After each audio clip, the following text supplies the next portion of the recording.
Good evening.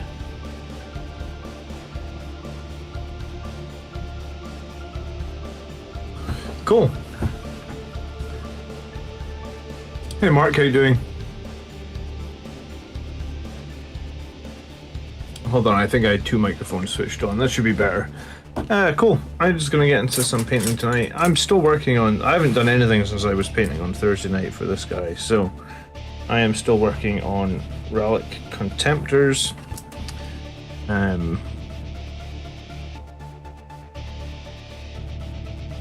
might start with some more gold. I feel like I was painting quite a lot. So I'm going to start with a bit of Dawnstone and then we'll get into gold, I guess. Quite a bit of gold still to do on these guys. We're starting on Dawnstone. I think I'm going to use this tiny little brush. Good evening, Tooned. Good evening, Inquisition, Sleepy Sack, Mike, David, Mark Jackson, Miguel. Wow, lots of people in here tonight. Martin, hello, how you doing? Hope you guys are all well. If you are going to be doing some hobbying tonight, let me know what you're working on. And also, let me think about this for a second. I'm going to go this way on this palette paper.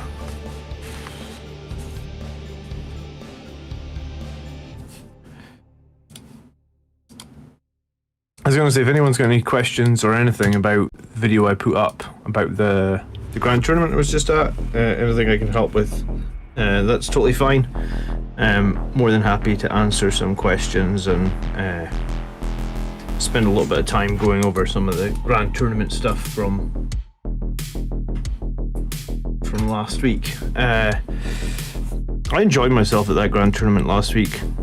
Probably more than I thought I was going to.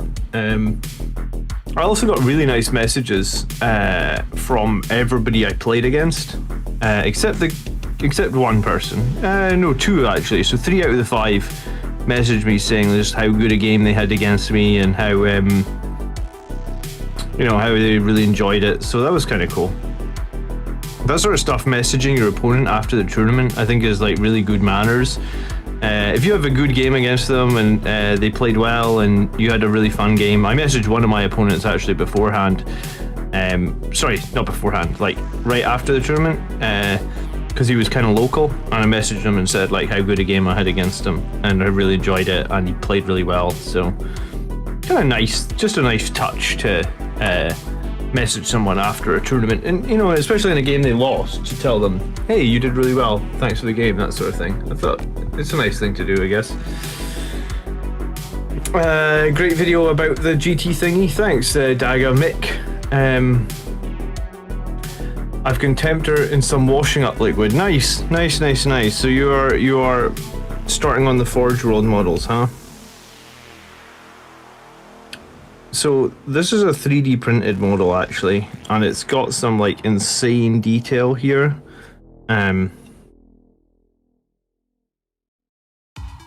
So I'm gonna try and do a decent job with the painting on it, but like these sort of swirly bits, I don't even know what you would call them, like intricate swirly markings. Yeah, I feel like I'm going to butcher these. This is a little bit beyond my beyond my painting abilities, I think. Like these sort of round things, I think you can just see them.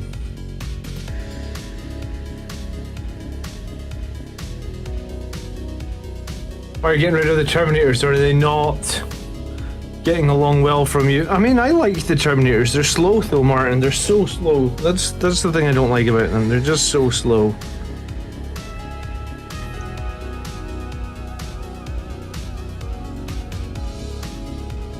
Yeah, this is gonna be a nightmare. I'm gonna have to put like the tiniest little bit of paint on my brush here to try and do this.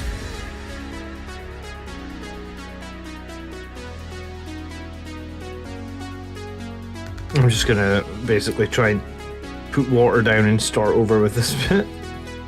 I need a bigger brush. Good evening, working on Death Company conversions, says Maverick. Cool. What type of conversions? Sorry, I just need to fix this. There we go. Right, so this is going to need the tiniest little drop of paint on the paintbrush. Greetings, Highland Phoenix. How are you? Hey, John. Hope you're well. Seen about your place in the tournament. Well done, nonetheless, and hope you are settling into the new house as well, says Chris. Yeah, we're pretty settled in this house now, Chris. Thanks for asking. We moved in on like the 18th of last month. Yeah, so I think we've been in for a month. There's still things to do, of course. I think there's always going to be things to do in like a new house. But no, I think we're kind of settled. Things are good. So, and thanks to the tournament went well. We got to the top table. Just really let myself down last game. I just didn't know. I basically knew very little about Grey Knights. You know, like it's all well and good to read a codex, but until you've actually played against them, I think until you've played against them, like, yeah, I don't know. I mean, like, you can read a codex all you want until you've played against them and know what you're gonna have to expect.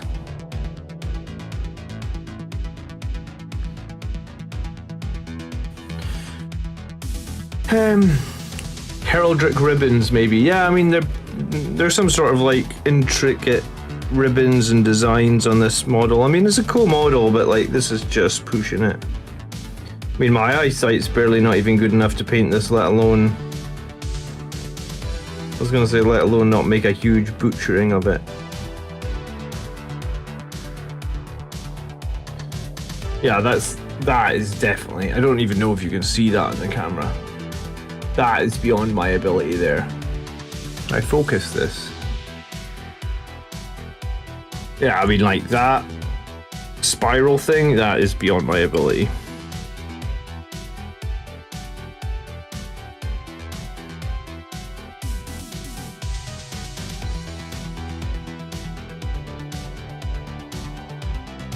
I'm definitely a battle-ready painter. Dry brush John and paint black in the red. I mean, I guess we could dry brush. Good evening, Evan. How you doing? Just got my Contemporary and Redemptor in. Nice. Nice. You know, someone said in the comments from the GT video, someone was like, if you don't run 3 squads of Sanguinary Guard, you aren't playing as Blood Angels or something like that. And I disagree. I mean, Blood Angels have always had access to Dreadnoughts. We've always had Ball Predators. Nothing says that we're not allowed to take armor to back us up. I kind of swear by 1 squad of Sanguinary Guard, but do you know what? In my new army list, I'm going to be trying 2. So yeah, I definitely don't agree with the feeling that it's not Blood Angels if you don't have if you use Dreadnoughts. I noticed you don't have any gloves in this house. Yeah, I'm actually in a t-shirt. The heating in this place is just much better than the old house. I guess just because the house is like basically 150 years newer, they actually knew about good for insulation and stuff. So I think like the council tax in this house would be more. If you're not in the UK, basically council tax is just like a tax you have to pay on any property. I think the council tax will be more, but I think it will kind of average out because the heating bill will be a lot less, because this house holds heat pretty well. So it's really nice to actually not be in like loads of clothes in the winter. I mean, I don't mind throwing on an extra jumper or something to keep the heating down, but like in my old house, it was ridiculous. It was like gloves, a jumper, a hoodie, 2 pairs of socks.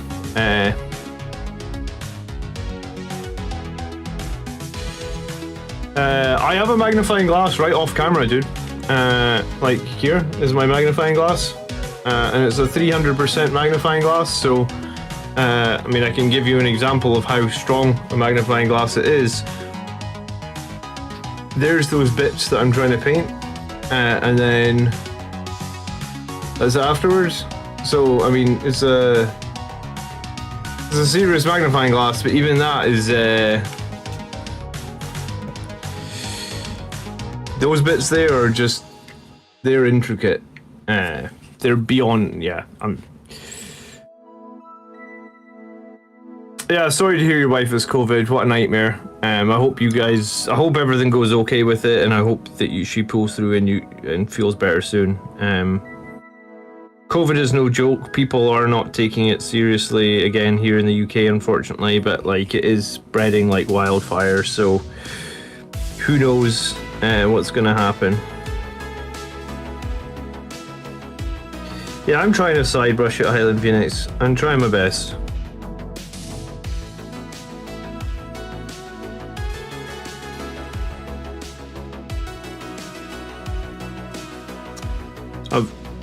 I'm gonna probably paint over it gold though, so like the Dawnstone I'm doing now, I guess, is like the base coat, so I can put gold down over it.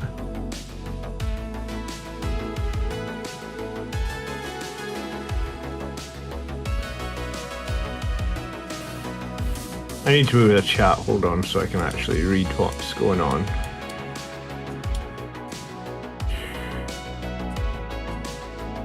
Do you guys think Tor Garridon is worth it for making a captain with a heavy bolt rifle conversion? I have extra bits from my heavy intercessor box. I mean,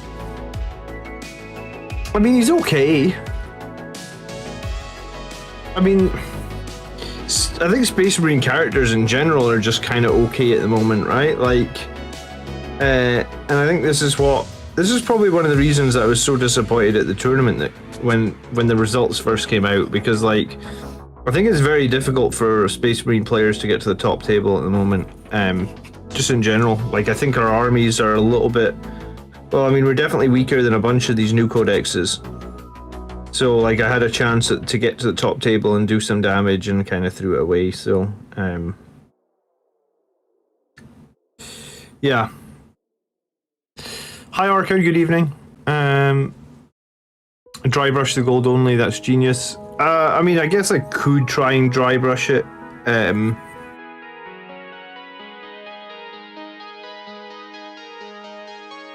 try and do it like this though. I mean, I'm kind of committed now.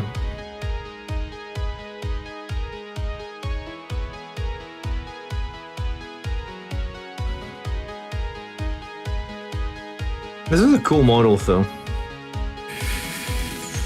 Tempted by a Forlorn Fury Death Company unit? Yeah, a little bit. How did I end up in a 150-year-old house? Because basically you have to get on the property market somewhere, right? And like when we bought it, we viewed the house in summer, and like in summer it was absolutely lovely. You know, it was a really, in fact, like I mean, it was a really warm, lovely house all summer, but in winter it didn't do so well. But yeah, it was mainly like you have to get on the property market. You have to start somewhere, right?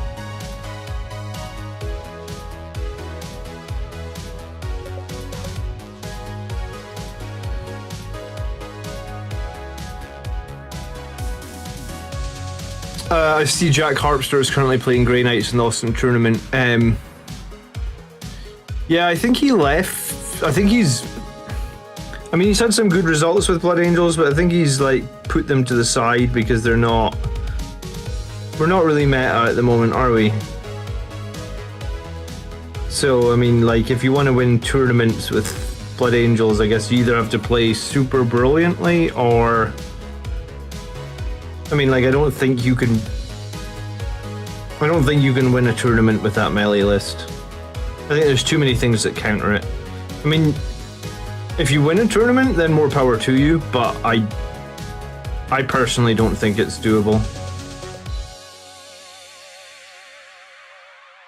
I mean, Junior is the only person I think that's won tournaments with Blood Angels in 9th edition, and he was running like 2 squads of Eradicators and maybe something else. Like, he definitely had like quite a bit of heavy firepower to back him up, I think.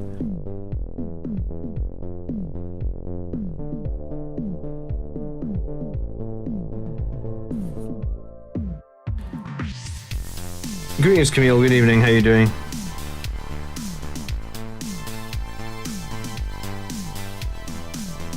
But yeah, Highland Phoenix pointed out that Tabletop Tactics even said the other day in one of their streams that like they don't think Blood Angels can win games now.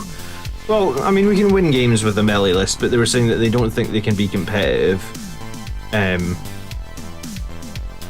without including some form of shooting now, I think, is what Tabletop Tactics guys were saying. Which I think is fair to say. Like, I've been running the shooting now for like a long while, and I think it's important. I really do.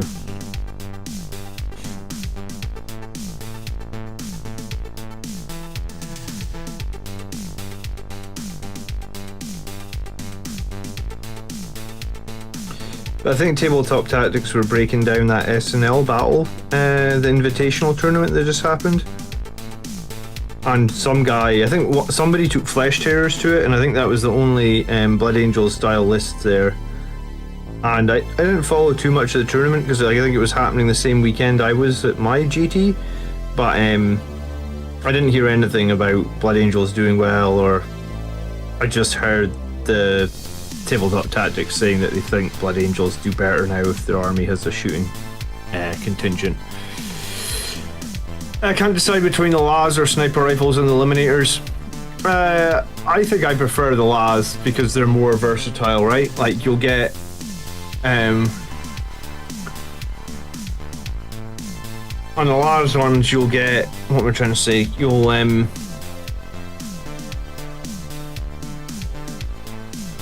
think, John, use your words.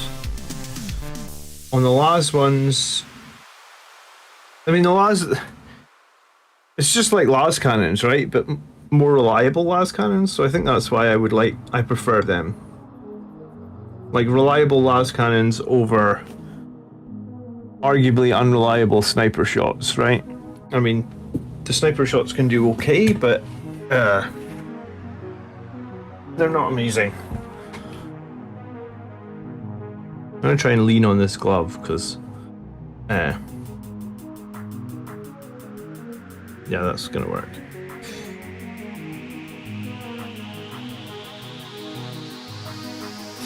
But I have Eliminators both with bolt rifles and las fusils, and more recently I've just been taking the las fusil ones. I mean, unless you're gonna run like 6 of them, I don't think bolt rifles are really gonna be that great.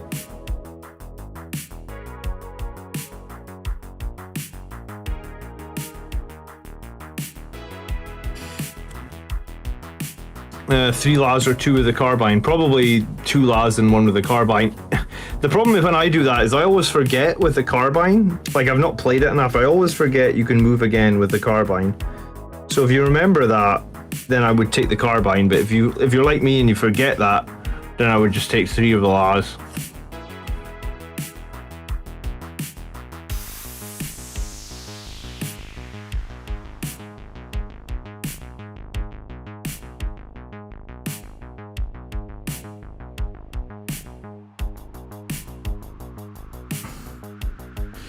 Hey Commander, our Death Company with Infernal Pistols and Chainswords worth it.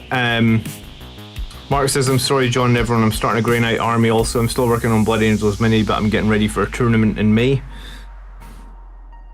I mean, it's hard to be upset if people want to start another army. I'll be here, I'll be doing Blood Angels, don't worry. You can, you know, we'll... I mean, Grey Knights, they do seem very good at the moment, so...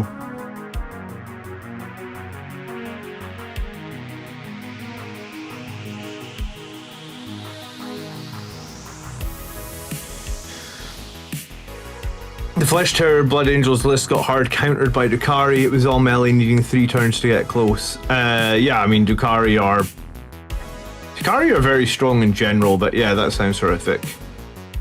I actually prefer to play 2 squads of bolt rifle eliminators. Yeah, if you're going to run 2 squads of the bolt rifles, I think they're good.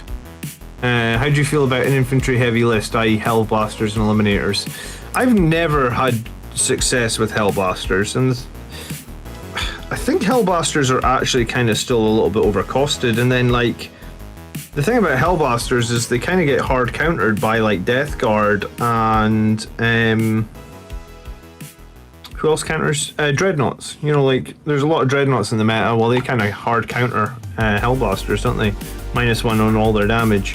And obviously Death Guard hard counter them as well. So, I mean, I don't mind infantry heavy lists.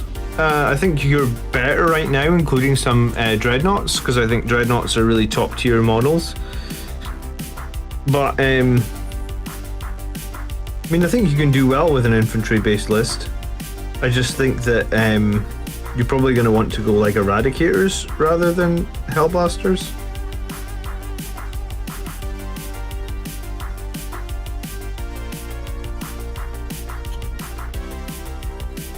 Yeah, everybody's doing Volkites. Everybody that wants to win games is doing Volkites, Captain. I actually played these. In a tournament. Like, was it last weekend? Yeah, I think I lost track of time. Yeah, it was last weekend. I played these in a tournament last weekend, and overall, I kind of liked them. I'm gonna run them again. 2 Volkite Contemptors is basically what I was running, and I think it's okay. Good range on them, which is a huge, you know, like you can almost stick them for 300 points for 2 of them. They do so much work, and you can, like I said, you can basically stick them so far back that the enemy can't even shoot them. You can just keep them 45 inches away from them. They're very good. But yeah, they're always out of stock on Forge World, so eBay and that sort of thing, I guess, is your friend to get if you want to get Volkite Contemptors.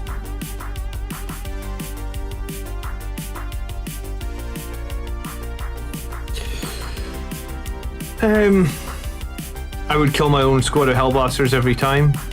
Yeah, I mean, that's another thing with plasma weaponry. I mean, it's not so, plasmas are not so bad on like a dreadnought, because if you roll bad, you don't kill your own units. With like, I mean, you still take mortal wounds, but you don't lose the unit. Whereas with Hellblasters, you don't have a way to reroll ones. You just lose a model, and those Hellblasters aren't cheap. They're like 33 points per model. They're like some of the most, like, they're more expensive than a Sanguinary Guard, I think, a Hellblaster, and I think that's probably why I don't rate them. Because if you have to ask me, like, are you going to take Hellblasters, or are you going to take Sanguinary Guard? I'm probably going to take Sanguinary Guard every single time. I feel like they just are far superior to Hellblasters.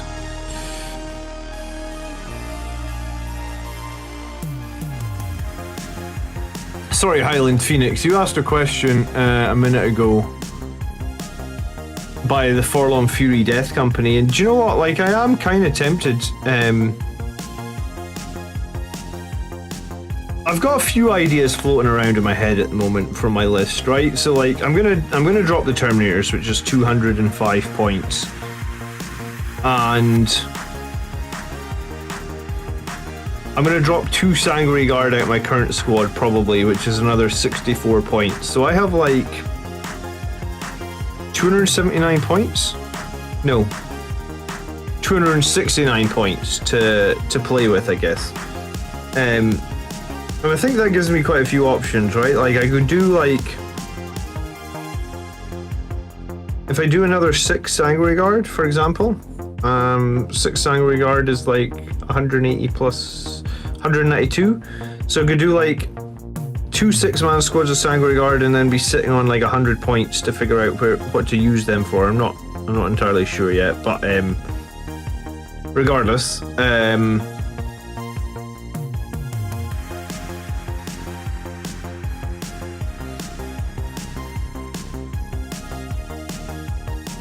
one of the options I had, I think, was going to be like 2 squads of Sanguinary Guard and then bring back a squad of Inceptors. And I think it means one of the squads of Sanguinary Guard might need to be a little bit smaller so that we could get in the Inceptors, because I like the Inceptors. They're very good at scoring secondaries, Inceptors.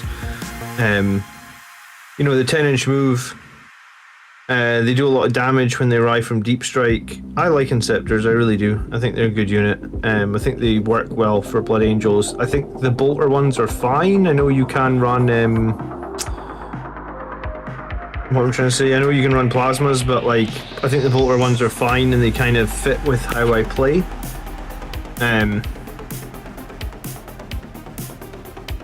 So part of me was thinking about Inceptors. Part of me did think about a Forlorn Fury Death Company, like 5 Death Company with a bunch of hammers, right?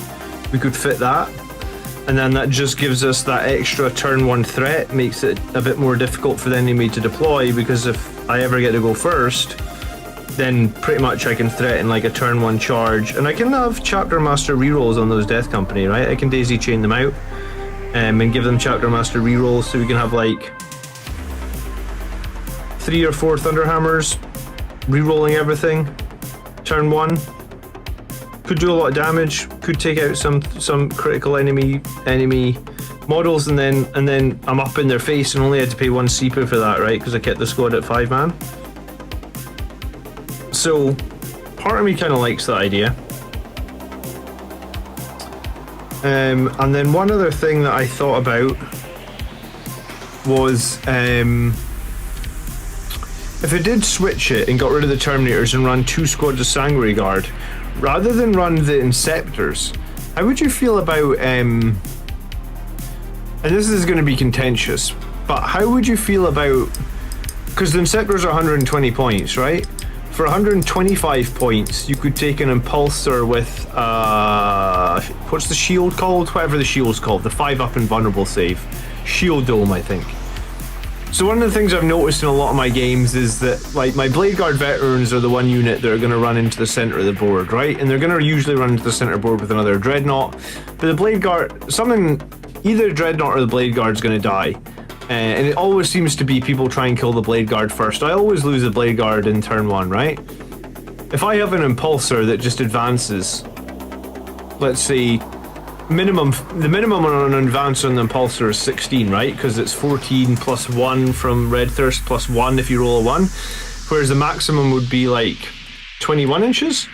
So if I just have a Impulsor with a 5 Blade Guard and the Shield Dome, like, I kind of want to try it, right? And just basically have the Impulsor it's just like ablative wounds for those Blade Guard, right? And then if they don't kill the Impulsor, then it gives the Blade Guard essentially 3 inches of extra movement in turn 2, right? Because like they come out the Impulsor within 3, then they move their 6. So Blade Guard in all the games, my experience of Blade Guard is they wreck people. I mean, Blade Guard get more attacks than Sanguinary Guard, right? I mean, it's just 1 more attack, but 5 Blade Guard get 1 more attack than 5 Sanguinary Guard. So we know they get plenty of attacks. We know they wreck people because it's strength 5 mastercrafted power swords.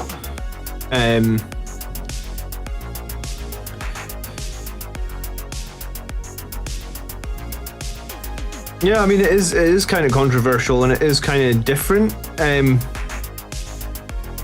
it's not something that really anyone is doing for Blood Angels. Like, I haven't seen anyone really running Impulsors for Blood Angels, but there's 2 GTs coming up next year, early in the year, but I don't know if I can go to either of them, right? Like, I'll have a baby that's like months old, because my wife's pregnant and we're having this baby, like, supposed to be we're having the baby next month. So there is 2 GTs coming up in January that, like, I would like to go to at least one of them, but honestly I don't know if I can. It all just depends on what happens with the pregnancy and the baby, and like if everything is golden and there's nothing to worry about and my wife's managing, then I'll go. But if things are not golden, then I can't go. But so I guess what that means is I've got 3 months to try some tactics, and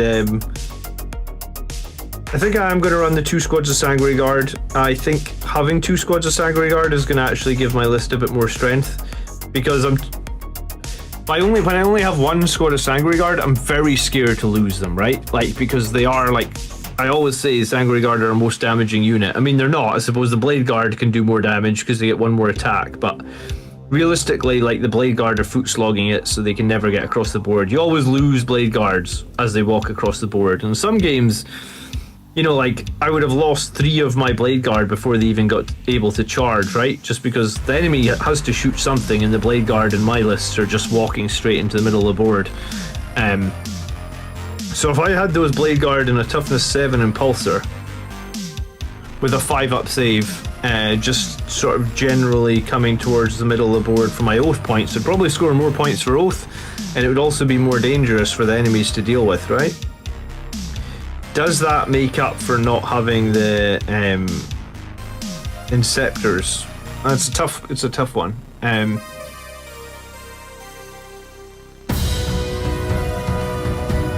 Howdy Jeff, good evening. Flamestorm Aggressors, blue or yellow helmets? I think Flamestorm Aggressors are yellow helmets.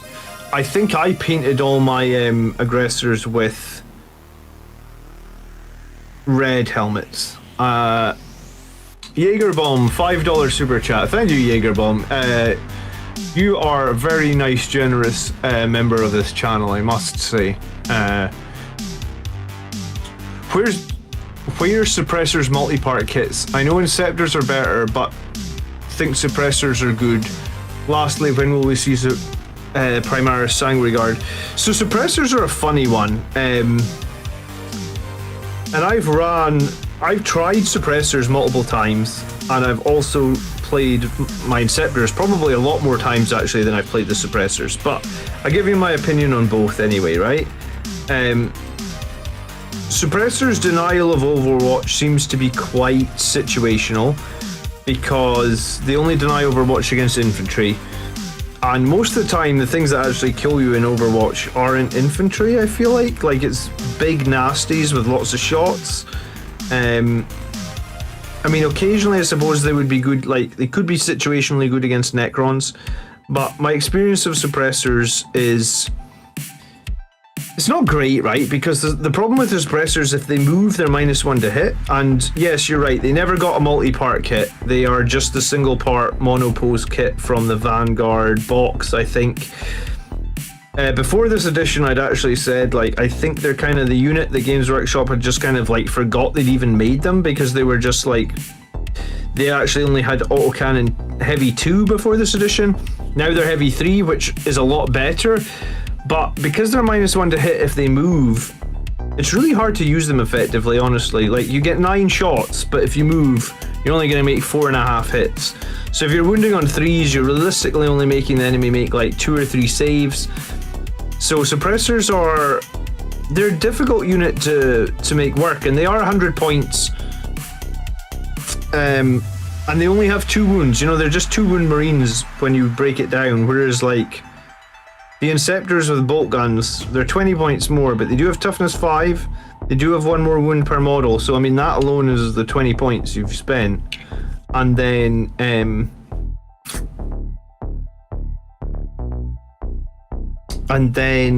the other thing I'm supposed to say about the Inceptors is with Death from Above stratagem. It's not Death from Above, sorry. The stratagem Descent of the Angels, that's the one, for 1 CP. It means when your Inceptors arrive, you can give them +1 to hit. So you start them off the board, they come down, they've got that 18-inch strength 5 -2. If you bring them in turn 2, sorry, it's -2 AP. And you can actually perform an action and still shoot if you want with a stratagem, and you can also 1 CP to make them hit on 2s, 18 shots hitting on 2s, bring them down next to something that's going to give them reroll 1s. I feel like the Bolter Inceptors are actually legitimately good for the points costs. And yeah, I mean, I tried Suppressors. I tried having them hang back a bit, you know, like basically hang back and shoot for 8 inches. And then maybe I was going to have them do some actions and stuff like that, but in reality, I never once felt like I got to the end of the game and was like, wow, those Suppressors did a lot of work for me. It just didn't pan out. I think even with 9 shots, and in one of the games I purposely had them hang out next to my Chapter Master as well, so they were like re-rolling 1s to hit.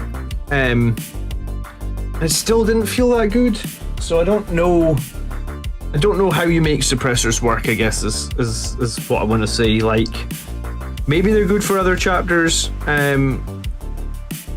For Blood Angels, it doesn't feel like they're good, and yeah, they didn't get multi-part kit either. There's quite a few models in the new range that didn't get multi-part kits. I mean, like, Outriders spring to mind. And Outriders, again, I don't think Outriders are good for Blood Angels. We've been over this a few times.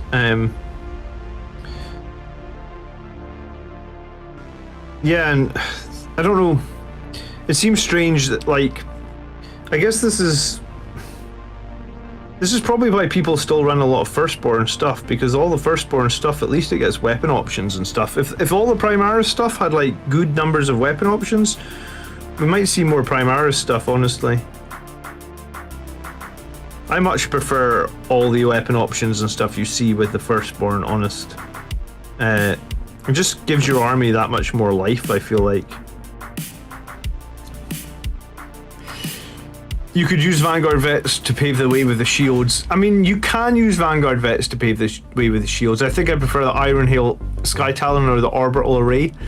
But you'd want the Dome on the 5++. I mean, you'd want the Dome just in case you come up against Dukari or something, Highland Phoenix, right? Because if they just blow up your transport because you don't get a save against the Dark Lances or something like that, that's gonna suck, right? Like, you've paid 115 points and you've got no value out of it. So I guess you kind of want to take the Dome, but I think the Dome could be interesting. I think I'll try it, you know?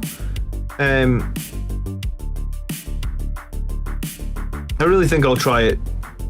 I see a lot of other armies, top tier lists that take like a transport or two, and I think it just, like it says, it just gives you ablative wounds for a really interesting unit, and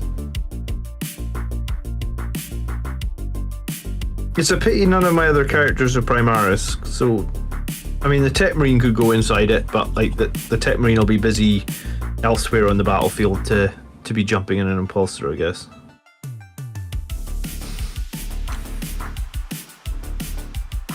Or forget the Dome and use the Librarian's Fortress. I mean, yeah, the problem with the Librarian's Fortress is you're relying on you going first, right?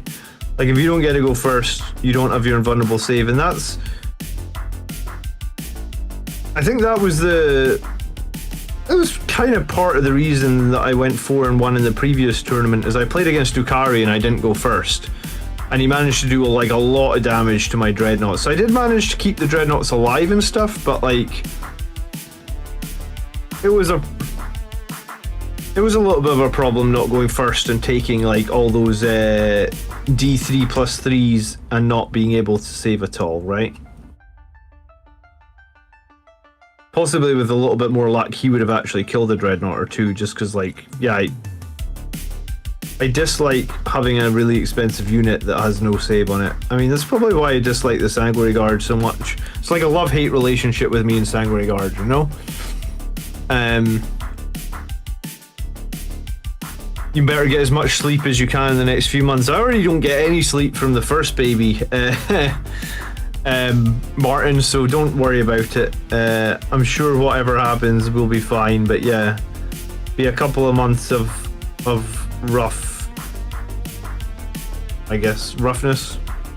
Sleepless nights, whatever you want to call it.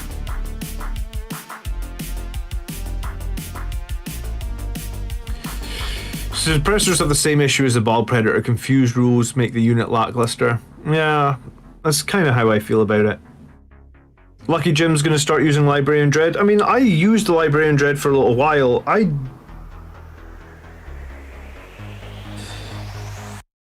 think I could be wrong here, but I think Librarians don't work as well as beat stick characters anymore.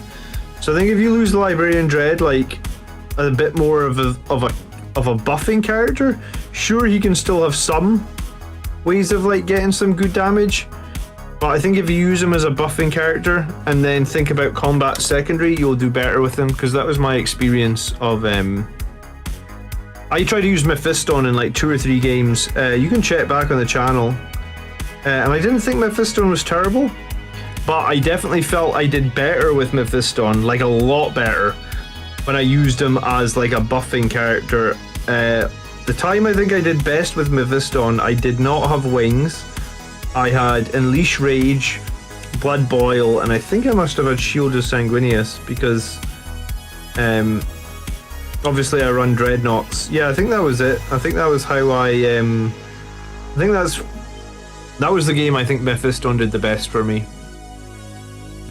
Had a game versus Orcs, won 88 vs 52, super happy about that game. Congratulations, Nimanj. I have no idea how to say your name. I think it sounds like Czechoslovakian or something, but I couldn't tell. Hi from Poland, and recently became interested in playing and painting figures. Hello from Poland.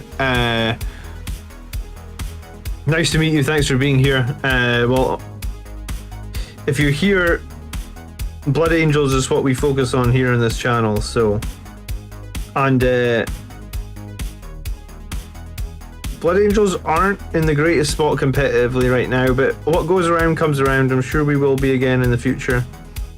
And it's a cool hobby to get into. You know, for a long time I used to play like video. Do you know what? I still play video games. I was playing that Star Wars Squadrons game today earlier.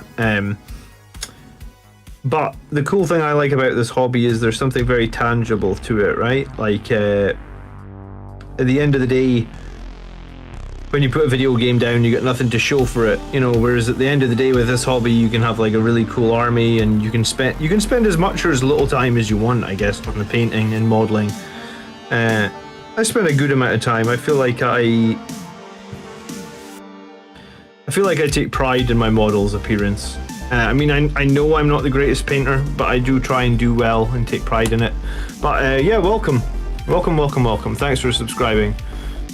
You're from Serbia, okay. Well, I'm from Scotland, and I think we might have a football match coming up soon, actually. Maybe? Because Scotland are in the playoffs for the World Cup. That just happened, like, this week. It was very exciting.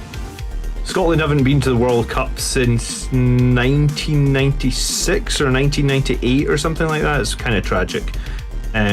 I was actually alive and I remember watching those games, so I guess I was like 13 at the time or something, and I'm like now almost 40, so it'd be exciting if Scotland can get to the World Cup again. So if we play Serbia, we're gonna beat them, you know, that's the way it goes. Sangreguard wrecked the Beastosaur on Squigosaur. Captain messed up a ton of stuff. Yeah, those new orc beasts are super nasty, aren't they? If they charge you, they do like mortal wounds on the charges and stuff. They're difficult to deal with, I found. I played against, in the tournament, I played against like a guy who basically had like those new orcs on the boars, but also mixed with speed freaks. And yeah, it was a fun game, but also like a crazy tough game. Like, I think the new orcs are legitimately good. I was surprised they didn't get any more points cost changes. Like, you know, they just got those new rules where it's like you can't take like 9 of the same buggies. But I thought they might get some point cost changes because they are really, really strong.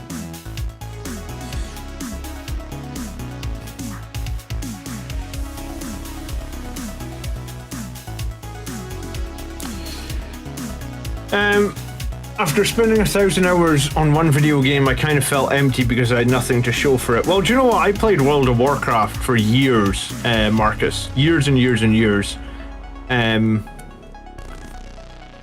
yeah, I mean, I obviously had a high-level character in World of Warcraft, but there was definitely something there as well, where it's like, yeah, when you turn the video game off, like you said, there's nothing to show for it. Whereas, like, you know, if you're going to spend a lot of money on a hobby, it's nice to have something to show for it, I guess.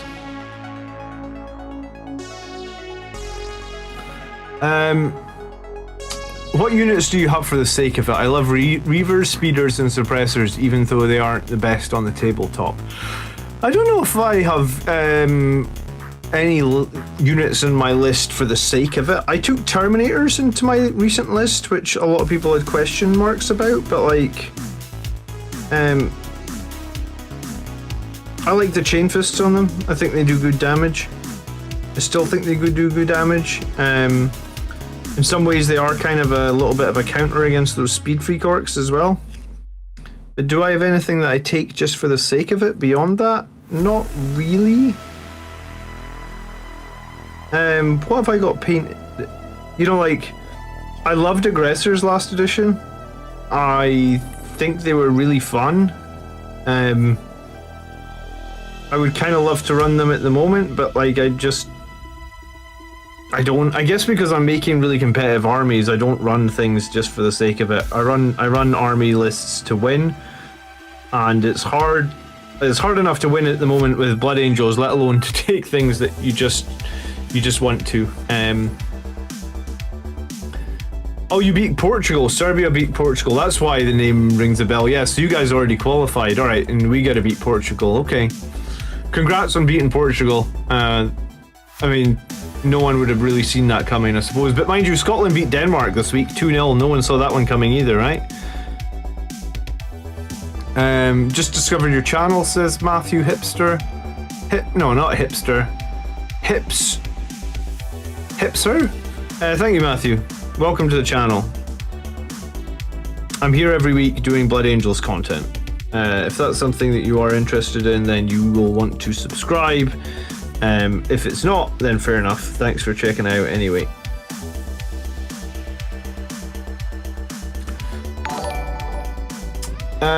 Strat Miniatures, thank you for the follow. And Jimmy Hugh 1986, thank you. Oh, no, you didn't follow, but hello, welcome to the stream. I play Salamanders, but I still enjoy the channel, the list breakdowns, and the community in general. That's very cool. I like it that we have some people from other factions in here. I always appreciate when people from the other factions take the time to write a message or comment. I wish, you know, like if I didn't have a day job, I would do more factions. But yeah, no, I got kids and I got a day job, so unfortunately I'm kind of stuck with one faction. Maybe in a 10 years time, when I've painted my entire backlog, I will branch out and have a second faction on this channel, but it's probably a long way away. That'll be a pipe dream.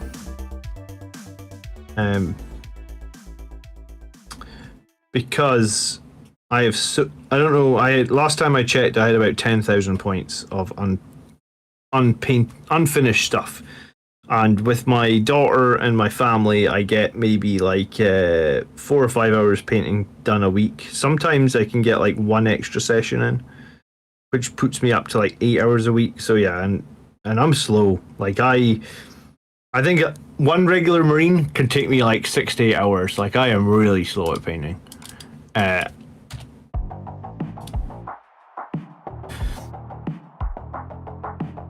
You don't have to take guilty pleasure units into a match. You have them because you love them. All right, I'm with you. Well, I mean, I wouldn't sell any of the models that I've painted. Like, you know, like I have a Leviathan Dreadnought, I have a super heavy tank. Like, those are... Do you know what? I guess in some ways, maybe my super heavy tank is my guilty pleasure model, right? But I've played that super heavy tank 10 times this edition and won every game with it. So, although it's a guilty pleasure model, people don't know how to play against Blood Angels when they take a 650 point tank that's all about shooting.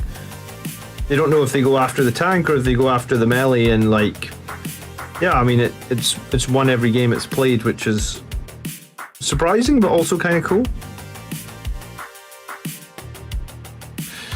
Captain on a bike, chaplain on a bike, sanguinary priest, assault intercessors, 2 intercessors, redemptors, aggressors, vets, sanguinary guard, more vets, outriders, inceptors, hellblasters. Is this your list? Oh right, this is your list that beat orcs.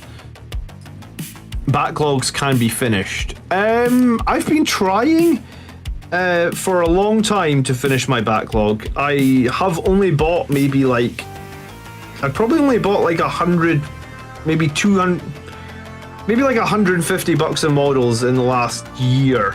Obviously in the last year I've been working on this channel a lot, because I put out a YouTube video.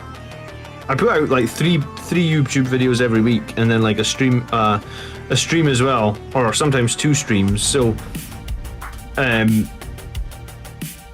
was hard for me to finish my backlog before, but even harder now. And when I started doing the YouTube channel, my wife said to me, she's like, how will you know, when we have this kid, there isn't going to be money to buy new models. And I was like, that's okay. I will try my best to finish my backlog, you know? So I was like, don't worry about me getting new models. I will use this as an excuse to finish my backlog. So I've I've probably only bought like I said, I've probably only bought like 300-400 points of stuff in the last year, and I've painted like probably like 2,000 points. So backlogs can be finished, I think I mean, they can be finished, but like it's difficult, right? Especially when new releases come out all the time and stuff. But I think if you're focused on one army like I am, I think backlogs can be finished. I'll let you know if I ever finish mine. But I think it can be done.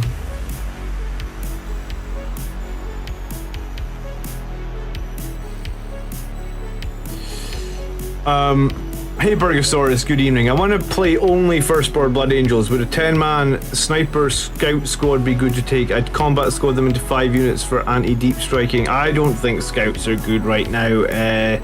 Tellerkin, if you're trying to play competitive play, I mean, you can kind of play Firstborn only, I suppose. You do put yourself at a disadvantage straight off the bat. But, I mean, you can kind of do it. I just don't think, I don't think scouts are good at all. They take up an elite slot, and our elite slots are super precious. Thunderhawk meta, says James. Good evening, James. Big game against Dukari tomorrow. Well, have you played Dukari before, Burgosaurus, or is this going to be your first time? Can a Psyker cast Smite twice? No. Not well. Obviously, you can in a single psychic phase. You can never cast the same power more than once. And Smite is the exception, but it would need to be a separate second Psyker that can do that. Yes. AR subscribed again for 8 months. Thank you so much for being a supporter for 8 months, AR. That's super appreciated. And he said 4,000 points of Deathwatch Primaris painted now. That's good going. When you're painting Deathwatch then, because I was thinking of painting some models in Deathwatch. Obviously, like when I say painting some models in Deathwatch, I'm gonna buy a Blood Angel squad and then buy like a Deathwatch upgrade kit. So I could say like these Terminators or something are part of the Deathwatch or were part of the Deathwatch, however you wanna talk about it. When you're painting your Deathwatch, are you painting them as a specific faction? Like, have they all got like Blood Angel shoulder pads, or are you doing sort of a mix? There was that new Deathwatch character in the new Angels of Death series in Warhammer Plus, which I'm going to get back to now. Actually, I haven't watched any episodes in like 6 weeks, and I actually booted up the app like yesterday and noticed they've improved the app so you can actually stream to the television now. Because before, every time you try to stream to the television, on my television anyway, it just went blank. So they have improved the app, so hopefully now maybe I can watch the next couple episodes of Angels of Death and get a video out about it.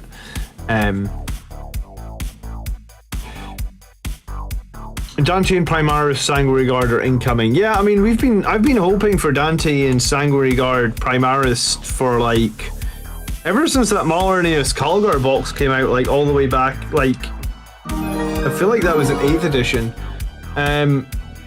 Jeff coming in with the membership for 9 months. Thank you so much, Jeff. Really appreciated.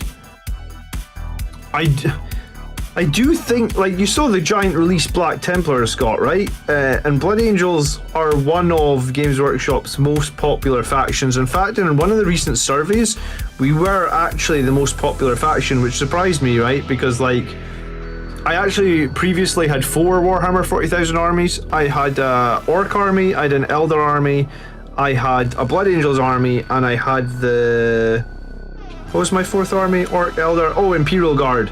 So I had 4 armies when I was a kid.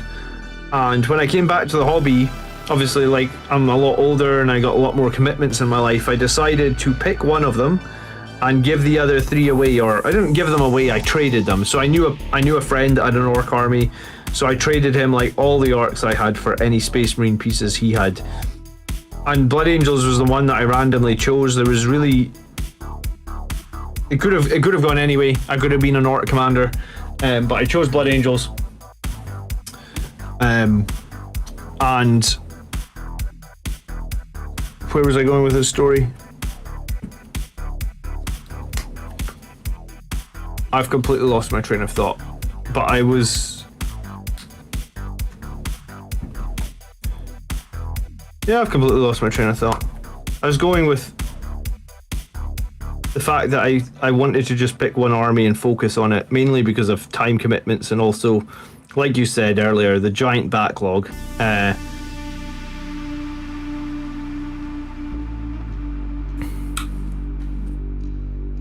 But yeah, thank you very much for becoming a member for 9 months, Jeff. That's much appreciated. The agony of a choice. 3 las Eliminators give a better damage output than 2, but the Carbine can make them survive every round.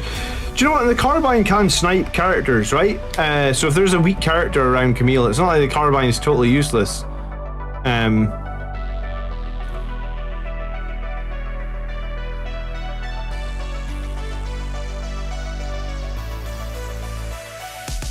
I've been bribing my son to paint the checkers on the shoulder pads, otherwise I would never finish them. How old's your son, Jeff? I do have 1,000 Suns, actually. But they were for a kill team. They weren't really for a 40k army. Because it was just 1 box of Rubric Marines and 1 box of Sangors. I still want to do that kill team. Part of the reason I wanted to do that kill team was to give it to my wife, right? Because obviously I got Blood Angels kill team. And I thought that like maybe a smaller game like kill team my wife could enjoy, and I thought 1,000 Suns are pretty darn strong in kill team because they all have like 2 up saves, because it feels like everything is a one damage weapon in kill team, so they can always dust it. So that was kind of my thoughts behind the 1,000 Suns.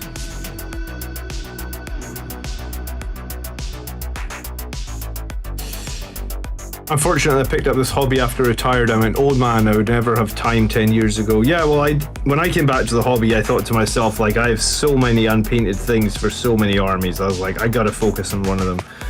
And, oh, that's what I was saying. So I picked Blood Angels, and it was months after I picked Blood Angels. Let's say like 3 months after.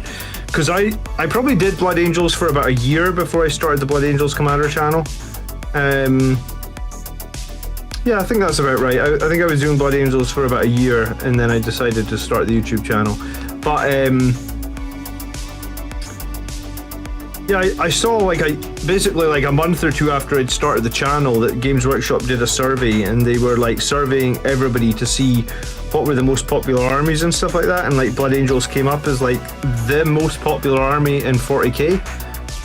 So if we are the most popular army in 40k. I didn't think we are, but like I guess when you break it down, lots of people own Blood Angels models, and this therefore makes us kind of the most popular army in 40k.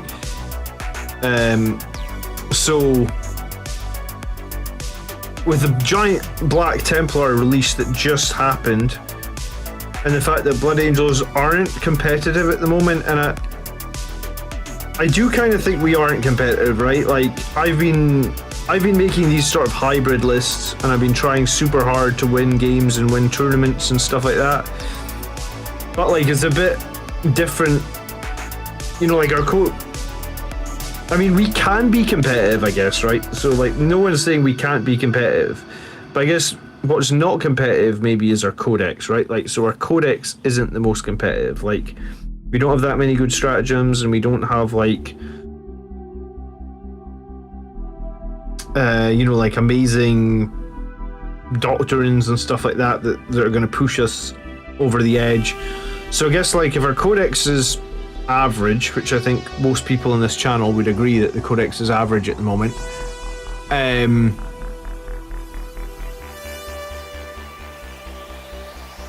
then I think at some point we need to get a new box like the Black Templars just got, with like loads of like Black Templars got like 5 new characters and like a brand new squad, right?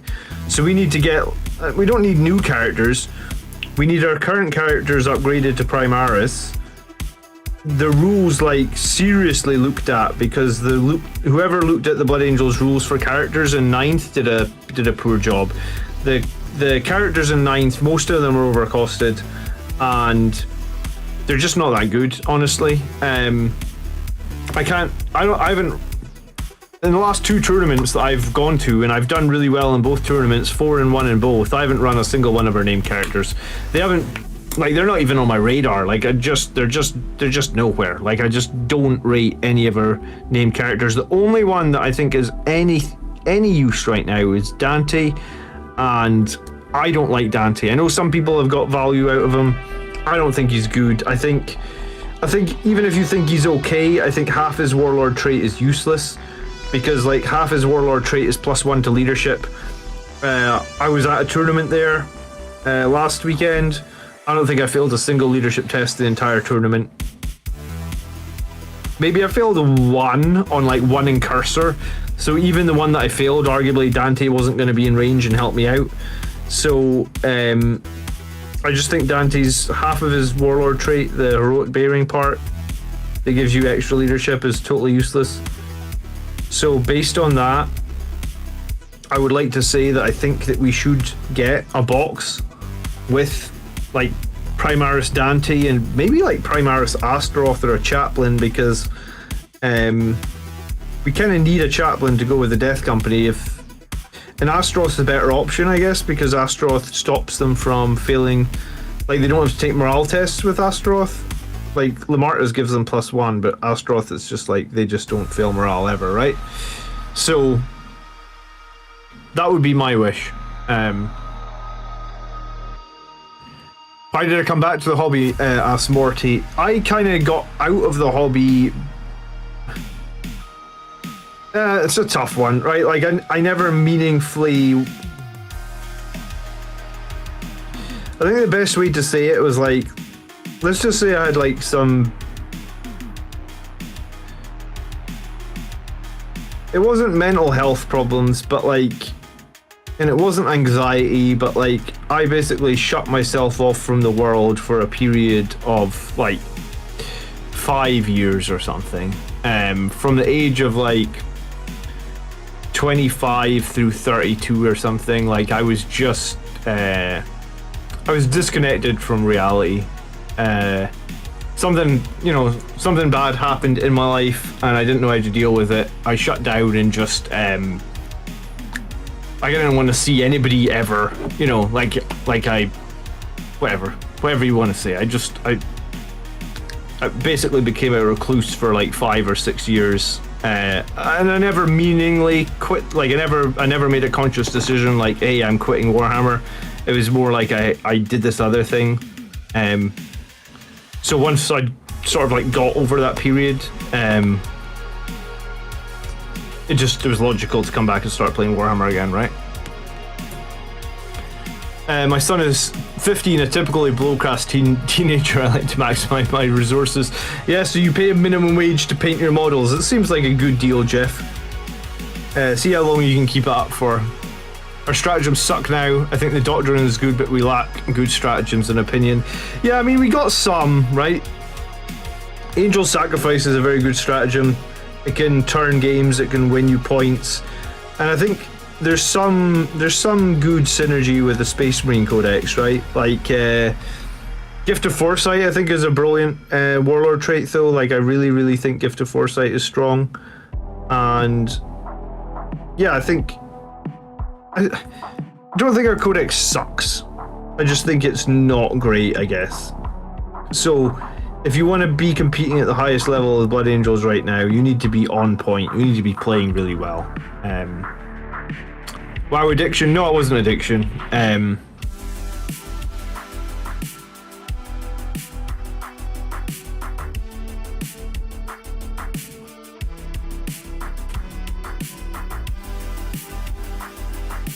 I would dig a Primaris Astaroth. I think he would be very scary. I mean, yeah, my big problem with Astaroth at the moment is his number of wounds, right? Like, he can just die to a single Infernal Pistol or a single Meltagun, and he doesn't have a reliable save. So, I mean, it's a hard life for Toughness 4 characters, I guess, at the moment.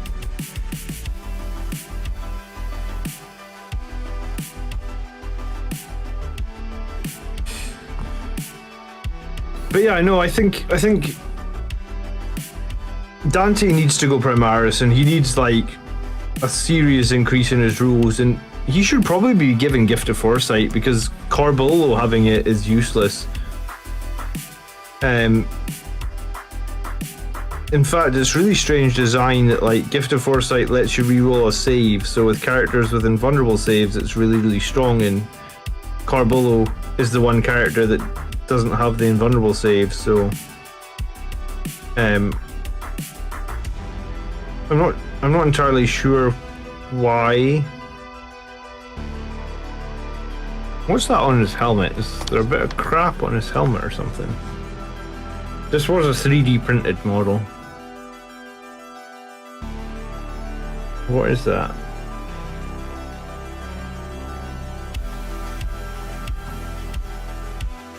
I don't know what that is. It's like something next to the blood drop.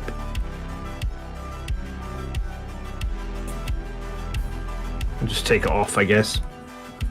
Not sure what it was supposed to be. Be a little bit messy up here, but I'll be fine, I'll fix it.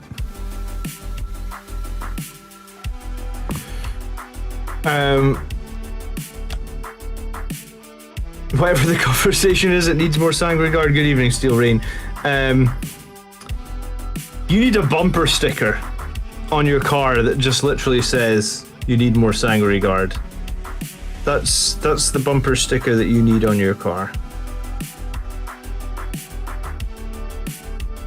I was speaking earlier, Steel Rain, that I might try and take an Impulsor full of Blade Guard veterans, but also take more Sanguine Guard. That might be my new list.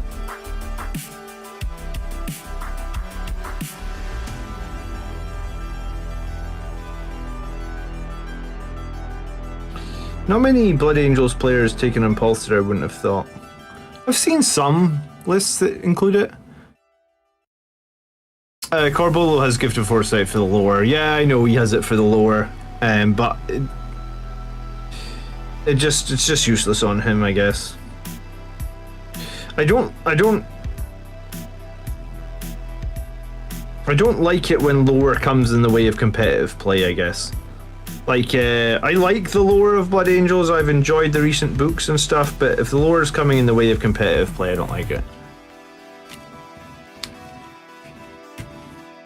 And I know you love your Red Scorpions, D-King. I know you do. I'll be alienating too many people, though, if I start playing Red Scorpions, I think. Like, I play Blood Angels here. Come on.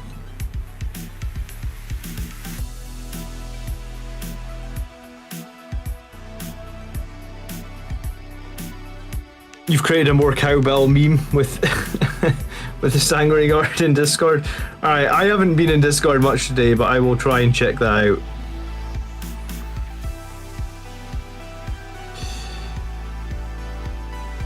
This guy has way too much gold trimming on him, by the way. This is taking me forever. And he's also got these bits on his feet here that I haven't even looked at. And also, they're insides of the legs as well.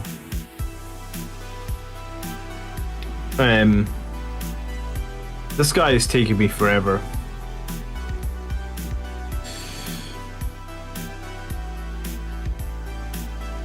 I play Crimson Fists and our stratagem are kind of meh. Too bad. What, Crimson Fists must be using an 8th edition book, are they? Or, like, I thought Crimson Fists were, Imperial Fist successor, right?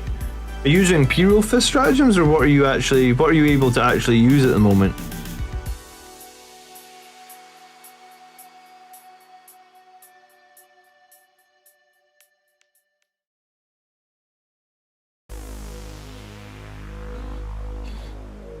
Okay.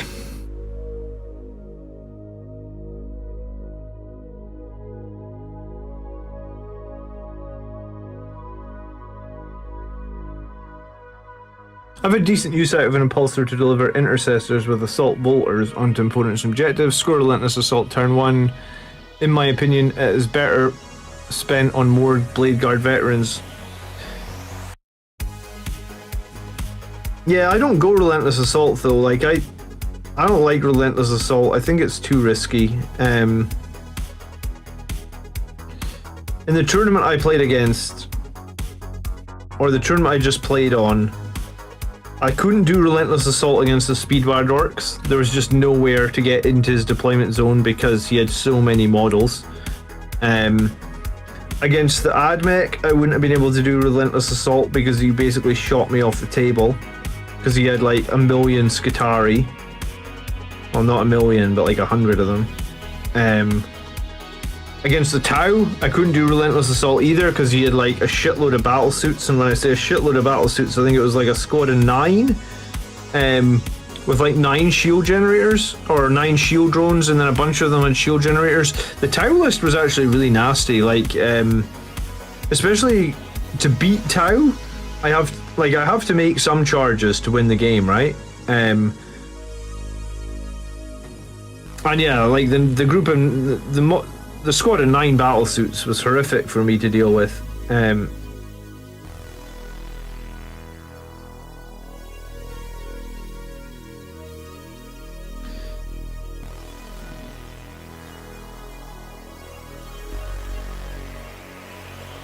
then yeah, what else?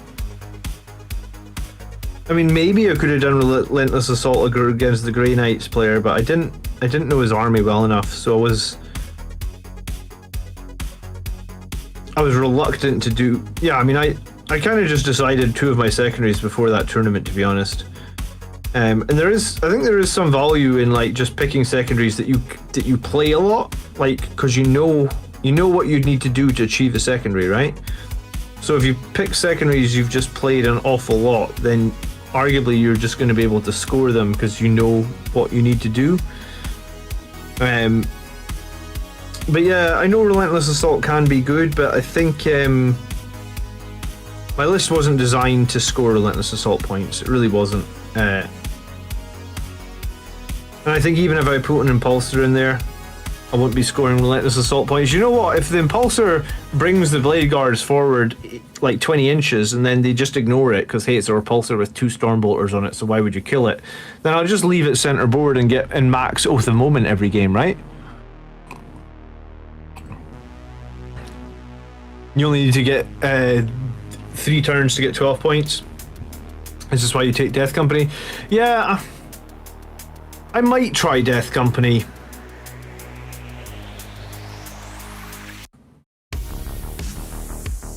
I mean, I might try them. We'll see. Mark would like to know what red we use for the Blood Angels. I use Evil Sun Scarlet, Mark.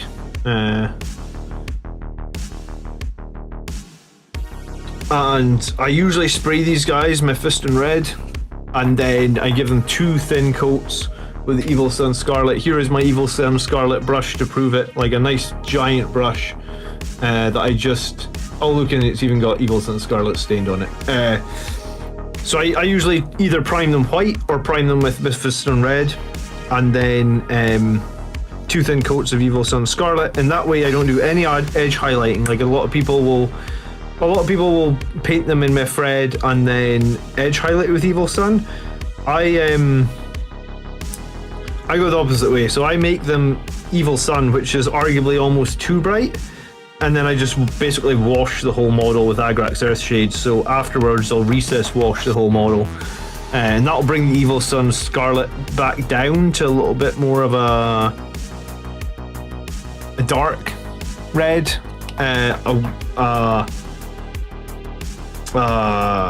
sort of like a withered red, I guess. So that's how I do all my Blood Angels. And I think that's similar, like way back in the day, I think Evil Sun Scarlet was maybe called Blood Red in like 2nd edition. Because they changed the names of all the paints at one point, and I think this used to be the old Blood Red paint. Back in the day before we had like Mephiston Red and stuff like that. So it's maybe kind of an older style, but I dig it, I like it. It's kind of weird to have a 2K detachment that is nearing completion. I've tested different segments of a whole, but I've not the full thing. Where can I send the roster for your reviews on Sunday, says Ian. You basically go over to the community tab. So under this video, there's going to be a little picture of my avatar, and it'll say like Blood Angels Commander and the number of subscribers. You basically just click on that, Ian. And once you click on that, it should take you to like the channel homepage. And on the channel homepage, there's a tab that says Community. When you click over in Community, basically Community is almost like a Facebook feed, I guess, that I can like post community updates to my subscribers. You just basically post your list on the latest community post. It doesn't matter what the latest community post is about. I think at the moment it's probably about last week's tournament, but yeah, just post it in there. That's where I look for new list submissions, and I'll find it, I'll pick it up, and I'll add you to the queue. There is quite a large queue for non-channel members at the moment. So channel members queue is like usually 2 or 3 weeks. The list for non-channel members is quite long. Like you're talking like 10 weeks, give or take. I only look at 4 lists a week, 2 from members, 2 from non-members, and I guess it's kind of skewed because there's a lot of non-members. If you want me to just give you like super quick, like if you have a super quick question about the list, you could just ask it in the community tab. Like I can answer a question or two, but if you want me to take half an hour and dive into the list and do a stream on it, then that's how it works currently. Edge highlighting is bollocks. I mean, I don't mind edge highlighting. I edge highlight all my models that are black. It's just very time consuming, and like I said, I'm a very slow painter. I mean, I'm probably on like session 6 or 7 for this Dreadnought, and all my sessions usually are 2 or 3 hours. So like, this guy's probably had like 10 plus hours into him already. I haven't even got down all the base colors. I'm not even close. And then haven't done his guns. They're a mess. Like, they're literally a mess. They just had some base color slapped on them as well, and they're nowhere. So I guess like this guy's probably going to end up being like close to 20, 30, probably 30 hours. I never edge highlight. So if I had to edge highlight this guy on top, I'd like another 5 hours. I'm pretty sure you know the answer, but anything besides a Dreadnought that's painted up as Death Company is basically just for show, correct? Yes, it is. And I have a Death Company, I have a Redemptor painted up in Death Company colours. But it is just for show. James Smith, got my first tournament next weekend. Currently also painting lots of gold trim on a Primaris Chaplain in preparation. Well, good luck at the tournament, James. If you got any questions about anything tournament-wise, you know, you can shoot me a question. I was just at a tournament myself. I did do a video on my tournament just this week as well, so you maybe want to watch that if you're going to a tournament. It might give you some good ideas. I like darker Blood Angels, so I do Mephiston Red, base, heavy, Recess, Earthshade, and a Wild Rider edge highlight. Yeah, there's lots of ways people can do Blood Angel, Steel Rain. I have seen Mephiston Red base Blood Angels look very cool. I guess mine maybe look a little bit over the top in terms of the red. Like the red's is not quite as grim dark as the Mephiston Red is. But yeah, I mean, I've been painting my Impulsor actually Death Company colours as well, because I wanted to draw a big X on the side of my Impulsor, and I actually painted my Outriders in Death Company colours because, again, why not, I suppose. But yeah, I mean, Death Company Marines are all, I mean, except a captain. You can have a Death Company captain at the moment, right? So you can have a lieutenant as well. So Death Company captain and the 2 squads of Death Company, that's all. Anyone painting anything else Death Company is just doing it for the fun of it, or doing it for a bit of variation, I guess. And that's kind of what I did.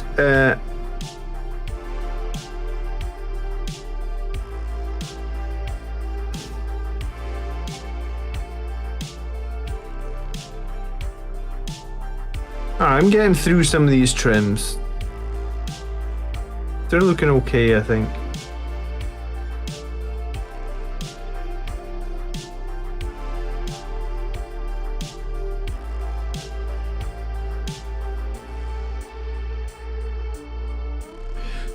In 9th edition, there's no longer dedicated transport, so yes, any vehicle painted Death Company is just for show.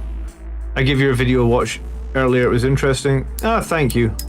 I hope it gives you some tips. If you got any questions, tournament questions, please ask them.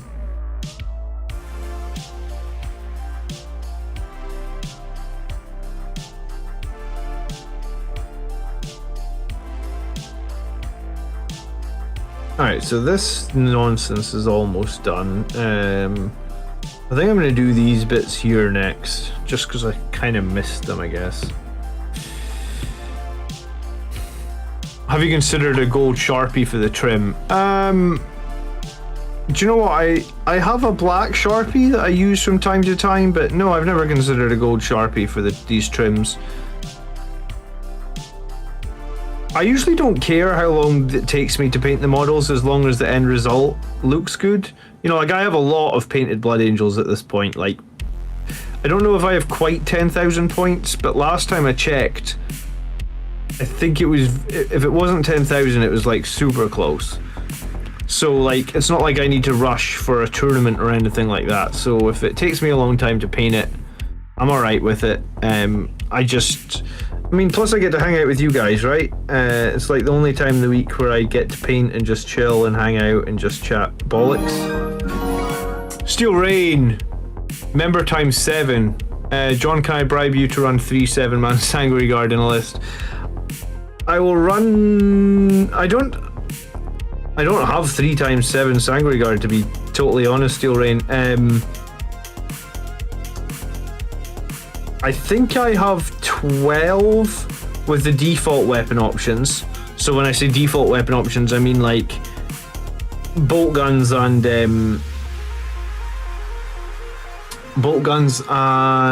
like axes or swords. And then I think I have maybe like 3 or 4 with power fists and bolt guns, like, you know, the kind of legacy from a previous edition. And I think I also have like a few with plasma pistols, again, legacy from a previous edition. So, but I'm gonna run 2 squads of them. I was gonna buy another box. Like, I was thinking about this because, like, obviously Christmas is coming up and I have some time off at Christmas, right? Most people have some time off at Christmas.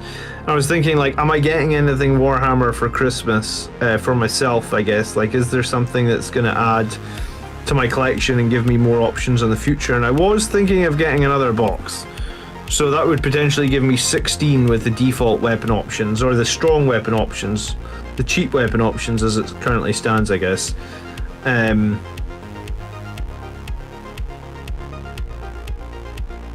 So I was thinking about that. I mean, I'll probably do it just because then worst case, I mean, is there a worst case to having like another 4 Sanguinary Guard, another 5 Sanguinary Guard? Probably not, right? But I appreciate the 7 months of subscription, man. Thank you so much. I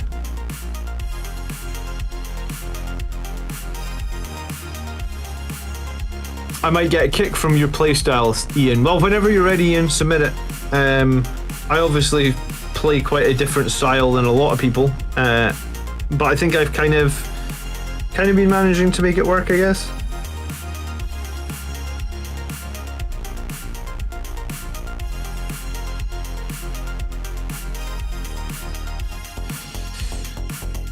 Anyone who's painted a Helldrake will tell you it's worth giving it a go. It looks pretty good as well. Helldrake would take me I don't even know how long it would take me to paint a Helldrake, jeez. All those individual armor panels. I've never painted anything with scales. I think that's more like a retirement project, or like I said, in 10 years' time, if I ever finish painting all my Blood Angels, we could paint something with scales.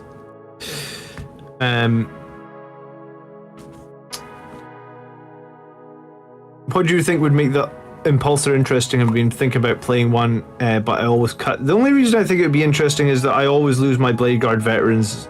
In some games I don't lose them, but like I need something that's just going to run centerboard and start scoring me oath the moment points straight away. It's usually my Blade Guard veterans. In the case against the Grey Knights game, it meant they got smited to all hell.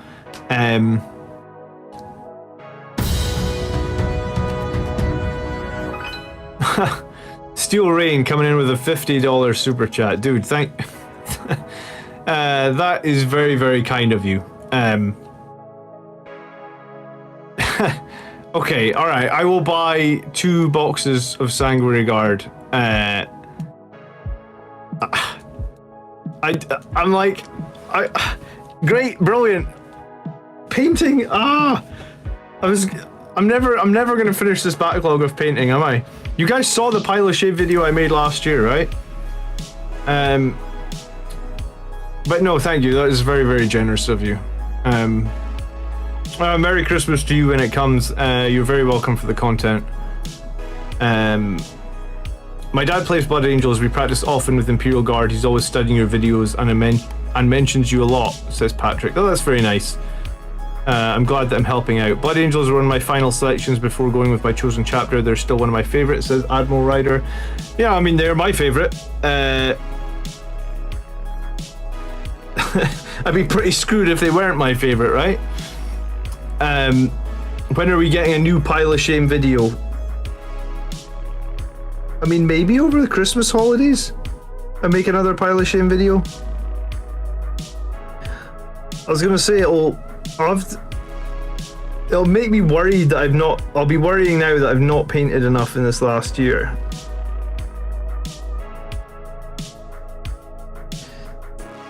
But yeah, no, I was definitely thinking of getting 5 more Sangre Guard anyway, so maybe we can just make it 10.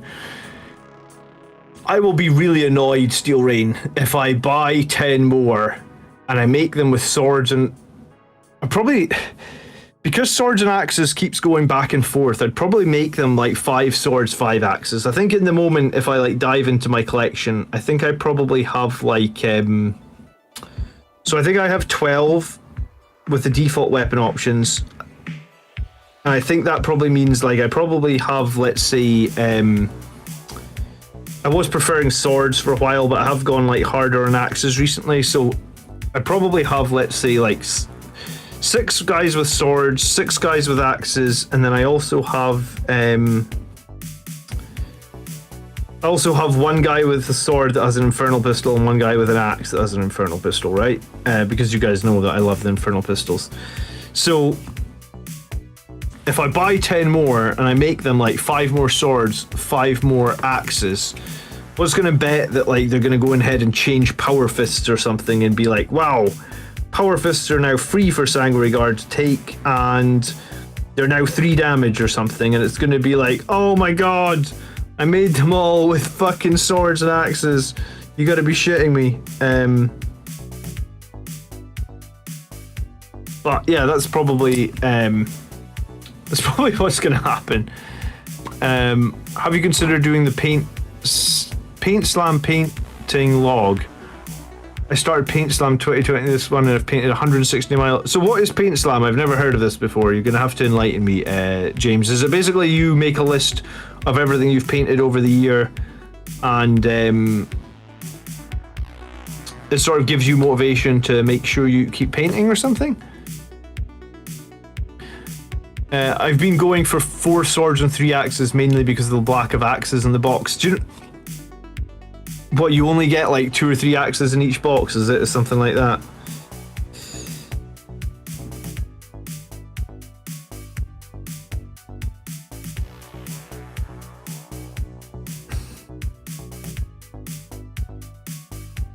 I mean, swords aren't bad, don't get me wrong. Like, I like Sangre Guard with swords, especially if you run Null Zone, which I do run Null Zone. And you know, like after this tournament, I did debate my Null Zone. You know, I was like, should I lose my librarian and like take like, because I've obviously got the chaplain on a bike who's really good as well, you know.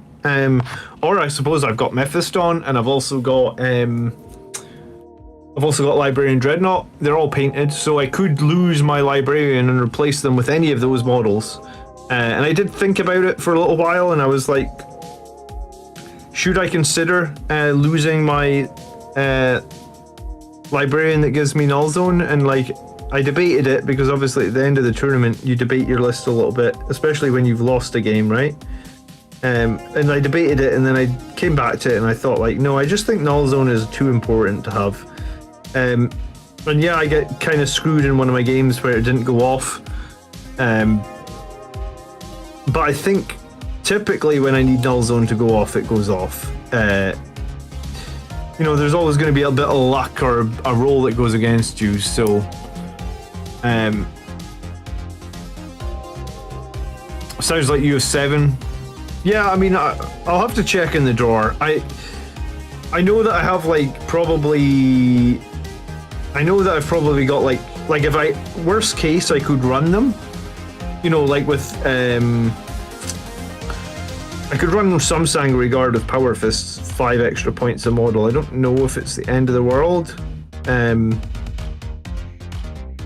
mean, they'd be, you know, if each squad had one guy with Power Fist in it, I don't know if it would be the end of the world, right? Blood Angel is still my favourite, and I love the style of them. I wanted something different with Grey Knights and AdMech so I could learn more about the game. It's a community challenge where you log what you've painted and then share on Instagram with a Paint Slam hashtag worth looking up. I don't really know much or do Instagram myself, James, but I definitely keep a log of what I finish because I varnish all my models because I tend to drop them because apparently I drop models, and that's like I drop my phone all the time. I have my phone in like a giant protective case because apparently I drop things. So I do keep a list of like what I finish because obviously when I finish it, you can't like varnish 365 days a year in Scotland. Like you have to wait. Well, if you don't wait for good conditions for varnishing in terms of like humidity and like temperature, you can end up with your models getting all like the varnish will go like kind of cloudy and stuff, and it kind of looks a little bit naff. So yeah, I kind of keep a list of what I've been painting so that I can varnish it and stuff like that. Start to use I think you mean Calixtus Assassin and Primaris model with the Galithmore, and it's a Grey Knight killer. It's just going to be -2 to all their tests, right? Kalim, how many tests did it make them fail? I mean, how many mortal wounds did they take? I mean, I've never used it. The relic that gives -1 to all casts and the Calixtus Assassin. Oh, sorry. Yeah, the Calixtus. I think you spelled it wrong there, which just confused me, but it's fine.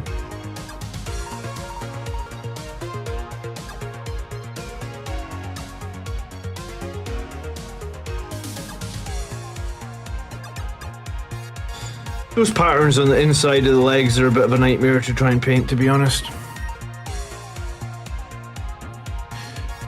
I'm greater than 40 and I can do Instagram. If you can do Discord, Instagram is easy. The relic is only -1, yeah, but you can team it with the Calixtus Assassin that makes it almost also -1, right? I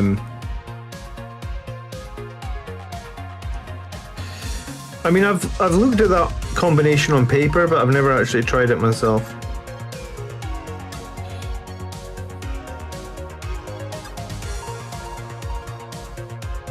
Yeah, I mean, I'm happy to keep a journal of what I'm painting. I don't have a problem with that. And I do paint every week. Like, I mean, you guys see me paint I usually try and stream two times a week, Thursdays and Saturdays for painting every week. Sometimes I can't do Thursdays because I'm recording the Grots podcast with like Mark and Tony. But for the most part,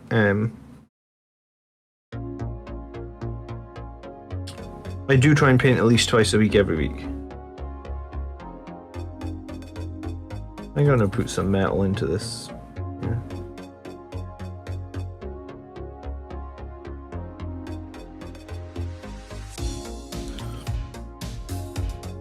It's -3? What? Why is it -3?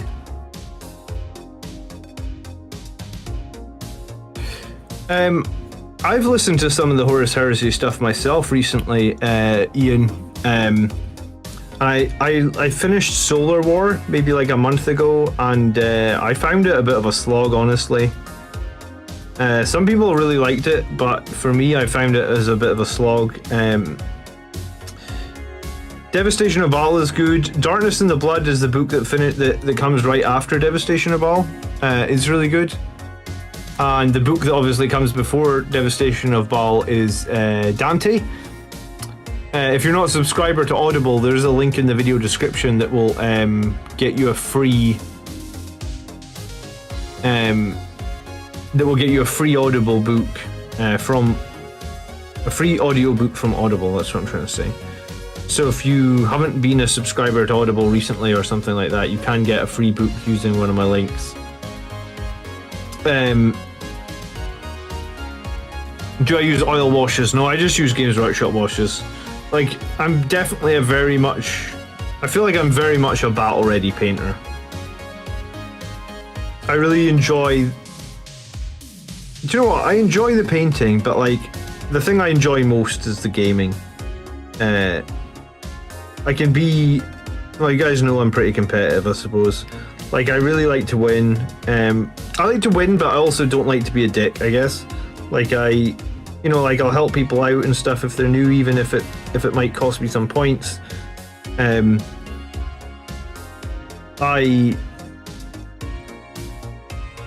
like the gaming the most, but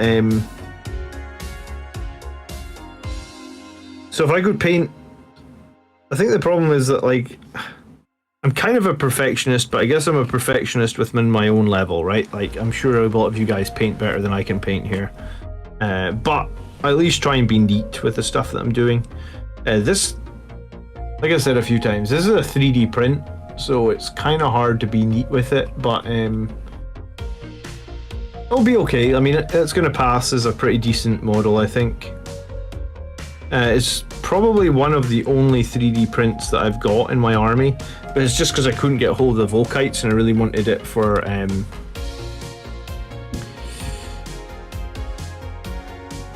Evening, Mikey. Gotta be honest, I'm working my way through your tactics videos while I paint. By all means, that's what they're there for.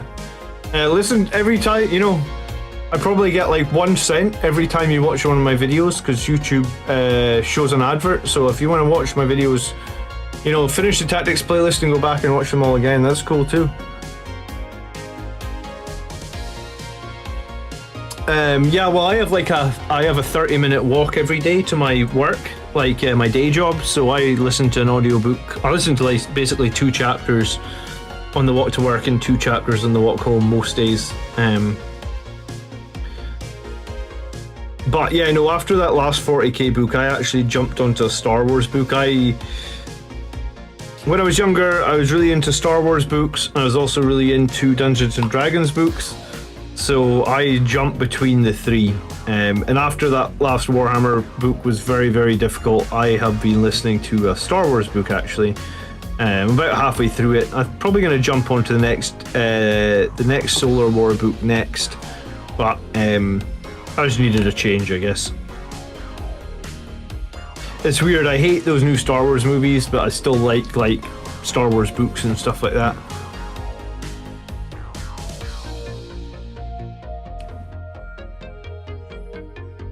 So hold on, how are you getting -3 to enemy casts? I thought the Relic was -1, and then the Calixtus was -1 as well.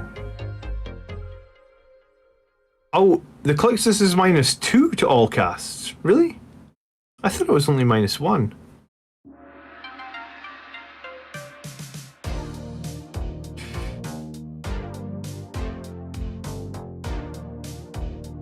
I'll get to the Siege of Terra eventually. I want to take a break on some fresh characters. The Assassin is -2. Okay. Alright, so it's -3 to all his casts. I mean, I guess that's solid. Yeah, I mean, I guess that's really solid, actually. Big investment, though, right? What character do you put the Relic on?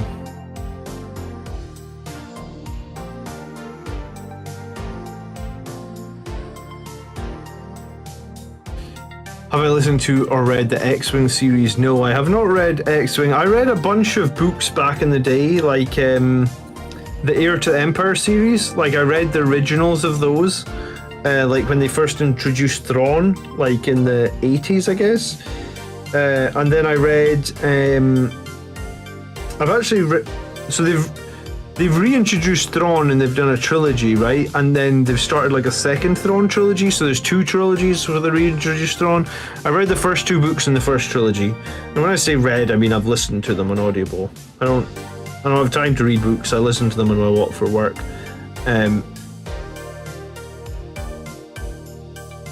So I enjoyed the first 2 books from the Thrawn trilogy, but I've also read a lot of the Old Republic books from Star Wars.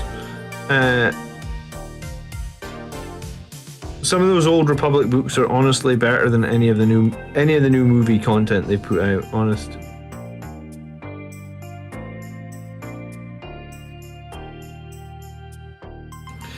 I'm probably going to do these bits in silver, I think, just to keep it from being completely gold everywhere.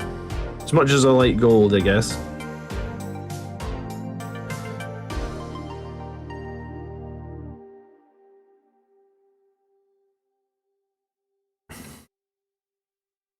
Good evening, Big Grim. How you doing? I think my music just finished. 1 second, I'll start up again.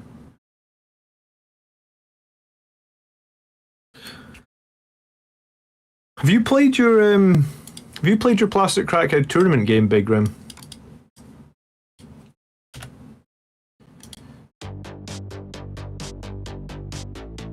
So you're on the Chaplain on the bike with the relic. Interesting. Calixtus also fetched your own psychers. Yeah, so it's kind of like you probably wouldn't take a psyker, though. You probably wouldn't take a psyker.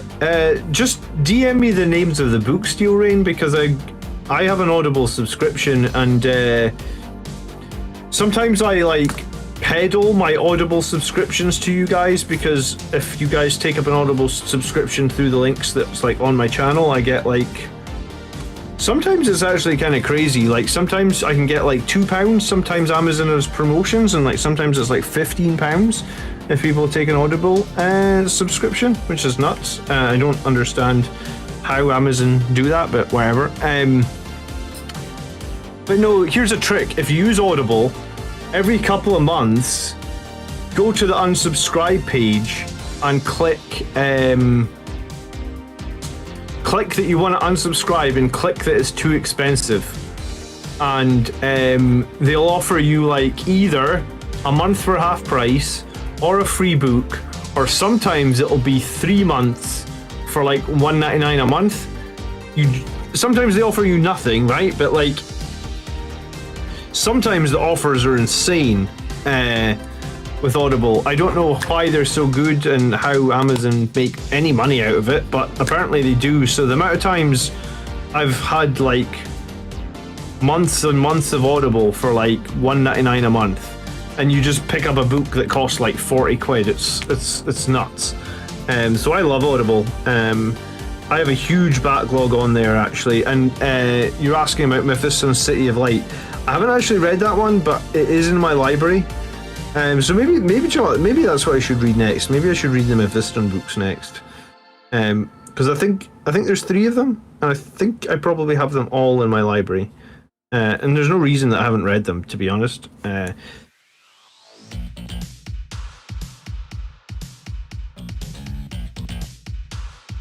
I really wanted to get into the Siege of Terra series because I figured it would be Sanguinius versus Horus at some point.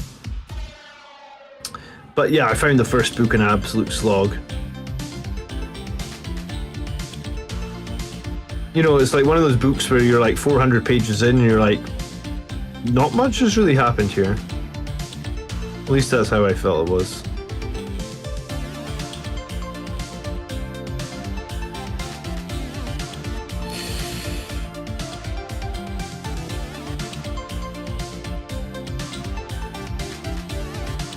Oh yeah, Big Grim got the COVID, unfortunately. I hope you're feeling better, Grim. I take it you're feeling much better now, right? Some of the 90s Star Wars books aren't on Audible. It's probably just a licensing thing. Mind you, Disney did try and reboot everything when they got the franchise, so maybe it's a case of like some of those old books, they just want to pretend they don't exist or something like that.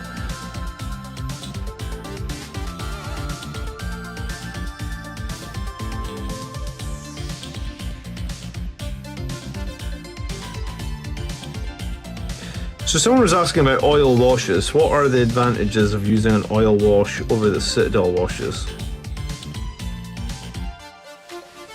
Any way to prep versus Drukhari? I mean, he's gonna have a bunch of raiders. In each raider, there's gonna be like a bunch of really nasty troops. Stuff like incubi, which are really good in close combat, or he's gonna have witches, which are also really good in close combat, I guess. Or he's gonna have each raider is gonna be full of obsec stuff, so he's gonna try and throw the raiders probably onto an objective, and if you kill them, he's gonna spill out a ton of obsec models.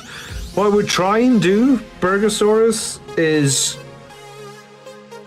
if you're gonna engage the raiders with close combat units, wrap them so that when you kill the raider, there is nowhere for him to put his models down, and basically all the models inside die.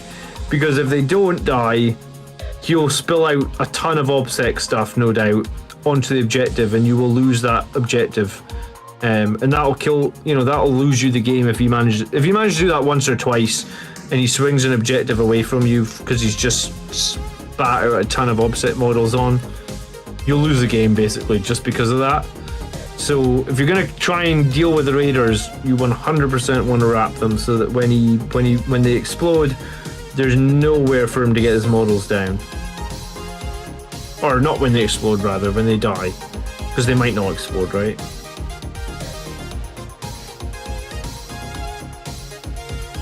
Exhausted all the time. Well, that sucks. I hope you feel better, man.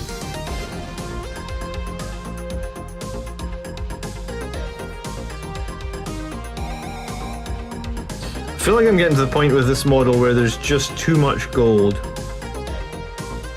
You ever watch that Austin Powers movie where the guy was like, I love gold? I'm like, yeah.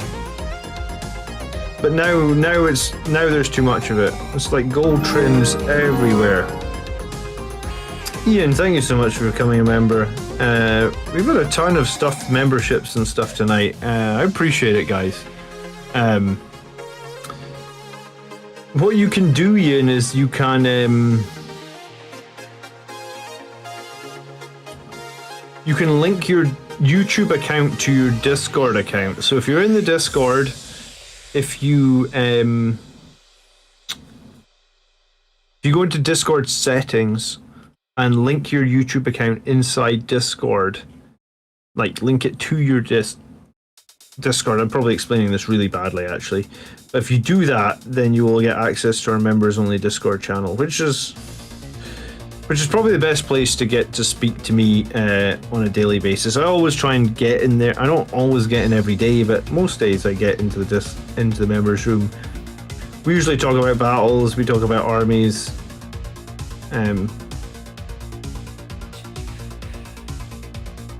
Thank you very much for becoming a member, though. It's much appreciated.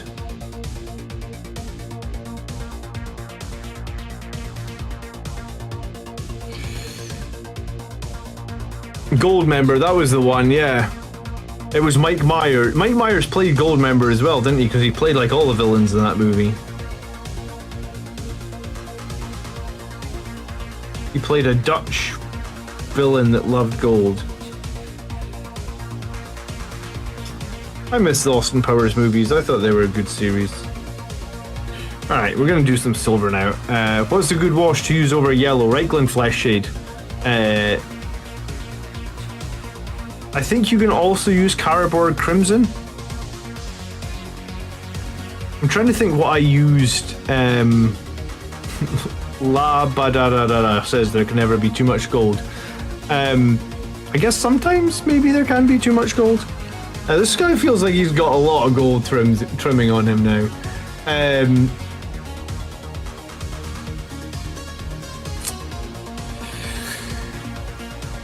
I had the contrast yellow as my wash over the yellow. Yeah, I typically aren't a big user of contrast paints. I want to say Reichland Flesh Shade is probably pretty good, but if you want a little bit more tinge, I did like my Assault Intercessor helmets, I think, with Reichland Flesh Shade. I think it looks pretty dope. But I think Caraborg Crimson can be probably just as good. I mean, they're pretty similar. I guess Reichland Flesh Shade is a little bit more of a brown, like a reddish brown, whereas Carberg Crimson is just a little bit more red, I guess.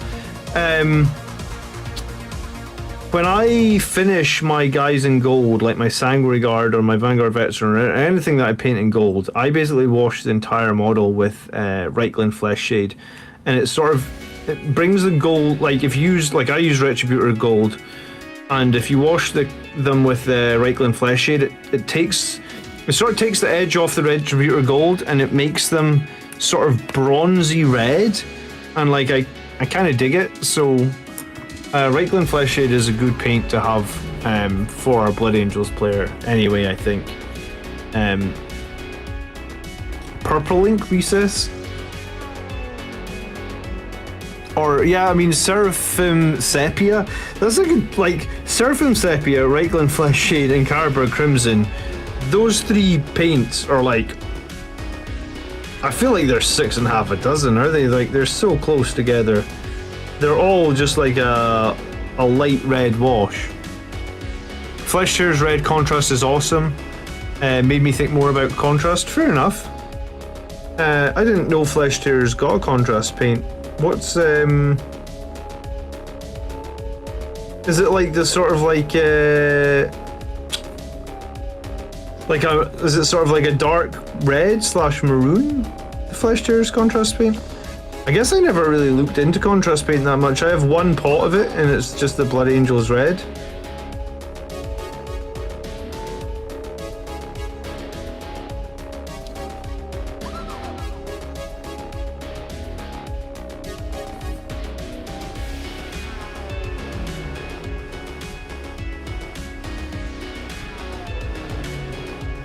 Seraphim Sepia makes easy blonde hair.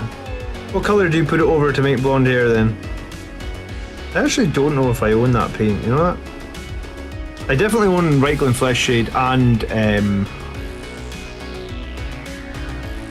Carberg Crimson though.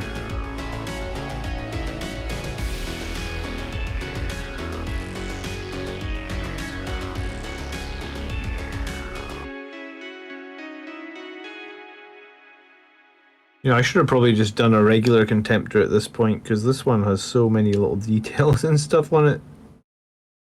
I have no idea when I'm going to finish this.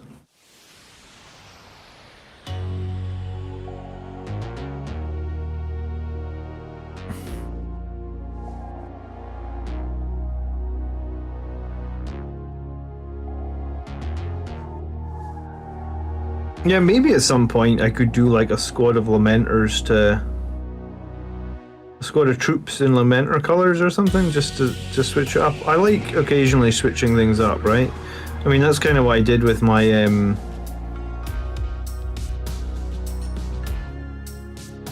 that's kind of what I did with the Vanguard Veterans and the Blade Guard Veterans, is I painted them all with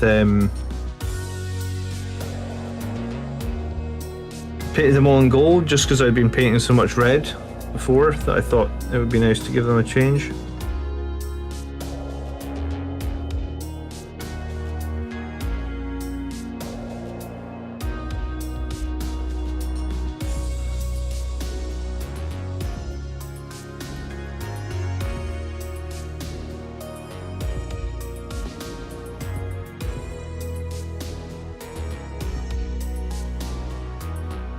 Any advice, says Mikey, looking for my car keys, looking for my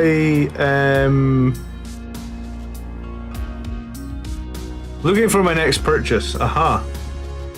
Screamer Pink is a good tabard rope color. Do you know what? I have Screamer Pink and I've barely used it actually. Or is this Screamer Pink? Oh yeah, this is Screamer Pink. This is what I use for all my blood drops actually. Screamer Pink. Currently have 6 riders, 2 attack bikes, 10 assault intercessors, 10 incursors, and a captain, leaning forward to something more elite. Sanguinary Guard, Mikey. 100% Sanguinary Guard. Steel Rain will agree with me on that. I always say Sanguinary Guard or Blood Angel's most damaging unit. You have troops there, you have HQs.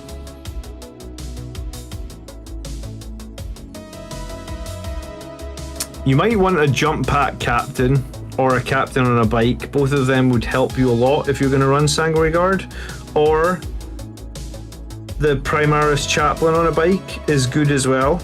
But Sanguinary Guard get the +1 to hit if they're within 6 inches of your Warlord. So if you have like a fast moving Warlord, they can keep up with them. Give them +1 to hit if they're within 6, and then if the Warlord's like a captain or a chaplain or something that can reroll 1s, you can basically hit on 2s, reroll 1s, Mikey. And it is one of the best combos that we have right now as a Blood Angels player. If you can take advantage of it, you totally should. So that would be my advice. And Steel Rain says yes, almost more Sanguinary Guard. My army kind of has a Last Wall kind of theme. Every other unit is a different scheme.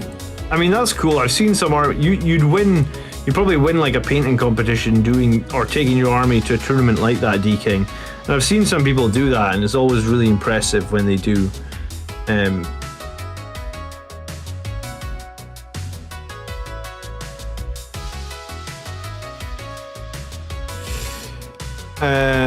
Christopher Kraus says, hello, I'm sure this has been asked before, but do you think the Space Marine Christmas box is decent to build a Blood Angels army? I'm quite new and I have only the Ultramarine starter box. What all do you get in the Ultramarine starter box? Because I honestly don't know which box you're referring to, because there's a bunch. Tell me what units you got so far. Is it Christoph? Yeah, sorry, I thought it was Christopher. So tell me what units you got so far, Christoph, and I'll tell you what you need to buy next.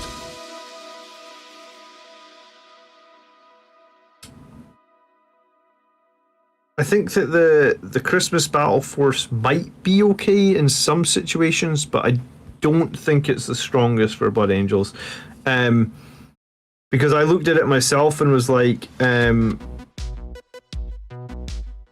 the Battle Force had been good, I would have probably bought it. I really don't even know why I would have bought it, because I already just said I think the only thing I need is Sanguinary Guard, but I'd have probably bought it just because it's a Battle Force and it's Christmas, right? Hey Carrie, good afternoon from Western Canada. We got everybody in the house tonight. Run some Death Company, they're fun and scare the hell out of their opponent with the shenanigans.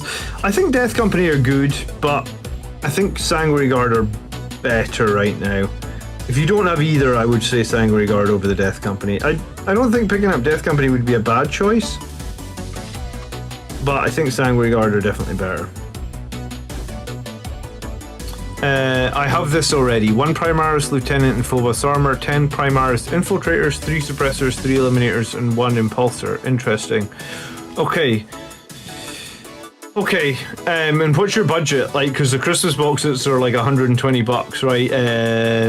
What country are you in, I guess? Like, yeah, like, what's your budget? What are you trying to achieve?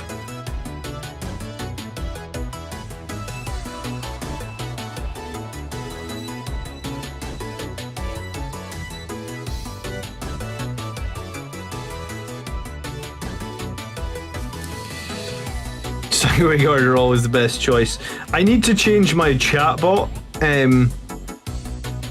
Steel Rain, so if anyone asks, like, what is the best thing for me to buy next, the chatbot just says, like, Steel Rain will advise you to buy Sanguinary Guard. German, unlimited budget. Unlimited budget! Hello, Mr. Big Spender. Bum bum bum ba-dum. Goal is to build a 15.100 army and get playing. Okay.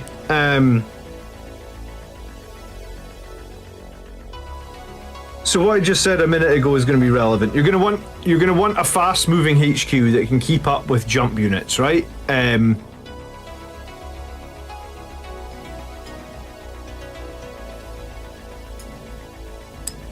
I'm uncensoring your comment.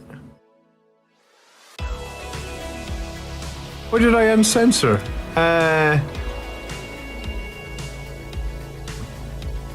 you're going to want a fast-moving HQ to keep up with some jump units, right?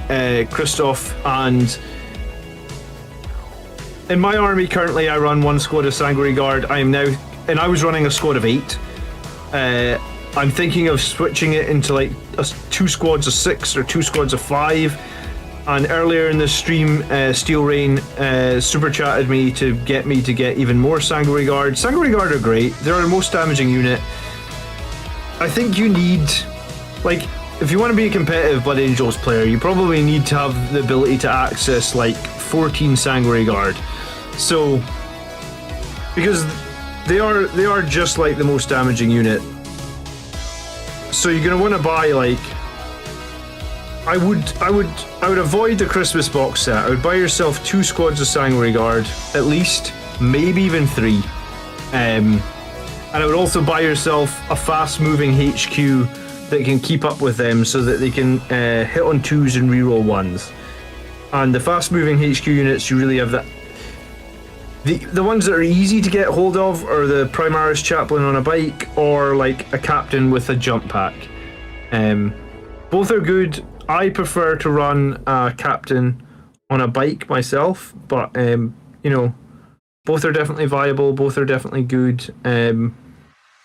You know, will provide value. So if you start there, right, you need to get some Sanguinary Guard. You need to get a fast HQ to move around the map with them. I've been running 8 Sanguinary Guard, and my honest opinion of running 8, because I was running 7 before, right?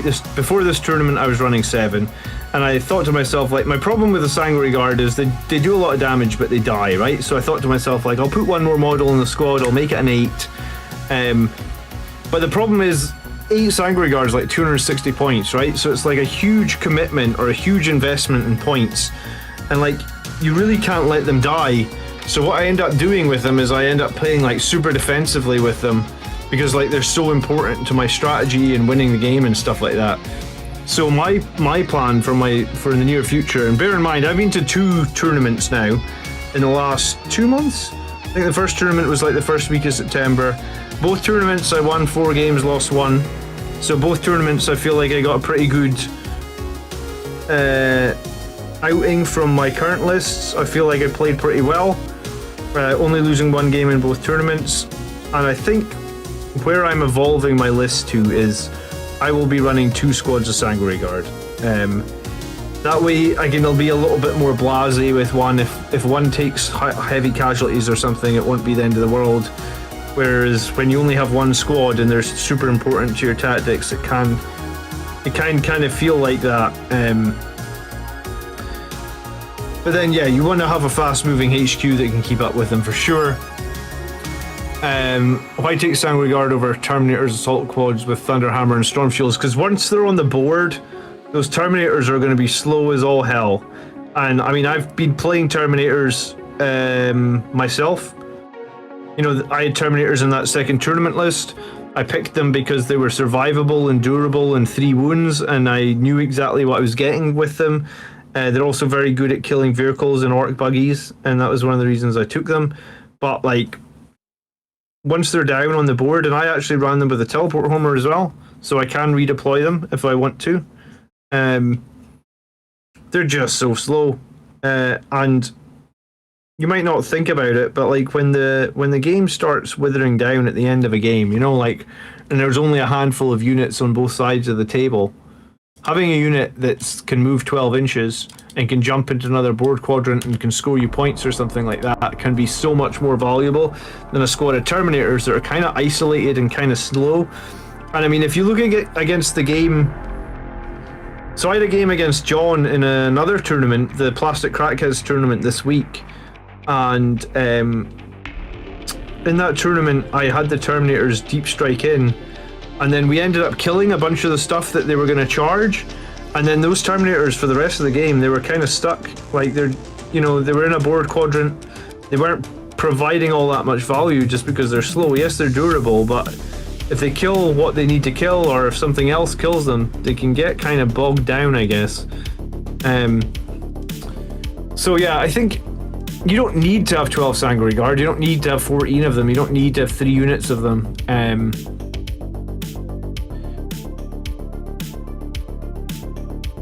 yeah, I don't think Sanguinary Guard are super amazing either, right? Like, if you compare them to some of the other chapter stuff, like obviously we played against Grey Knights, and Grey Knights have those strike squads that are like 8 points cheaper than the Sanguinary Guard and are arguably very, very good, maybe even just as good in some cases.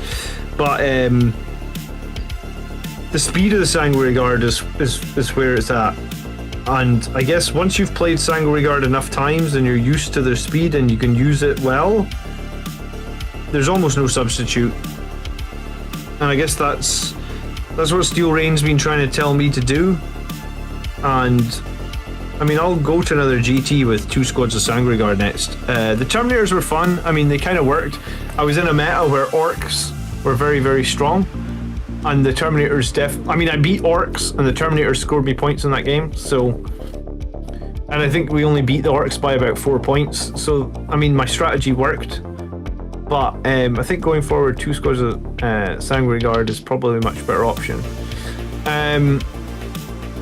I have an idea to run 5 Sanguinary Guard, 5 Vanguard Veterans with Lightning Claws and Storm Shields, and 10 Death Company.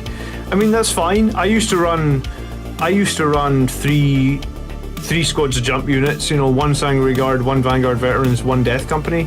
That's totally valid too. You don't have to run all Sanguinary Guard. You could run, I think, probably 3 units of jump troops is a really good number to aim for, or to have at least 3 units. I think that gives you a strong base to push on into the game. And yeah, I mean, that's what I would recommend you do. Steel Rain recommends you need 21 Sanguinary Guard, 3 squads of 7, but I think if you have 3 squads of those units, Death Company, Vanguard Veterans, Sanguinary Guard, you'll do fine. And Christoph Klaus, if you don't have any of those jump units, then I think that's where you would need to start, right? Because that's what our chapter is all about, and that's kind of where a lot of your damage is going to come from. I mean, in my list, I get a lot of damage out of my Dreadnoughts because I run 3 Dreadnoughts, Redemptors and Relic Contemptors, and before this list I was running 2 Dreadnoughts, 2 Redemptors. And I get a good amount of damage out of my Dreadnoughts, and I feel like my Dreadnoughts pretty much always provide me value every game. They provide value, but I also think that a good amount of value definitely comes from the jump units or the melee units, I guess. You know, I also run Blade Guard Veterans. Blade Guard Veterans are a very tanky, survivable, sort of slower unit, but they can do a lot of damage too.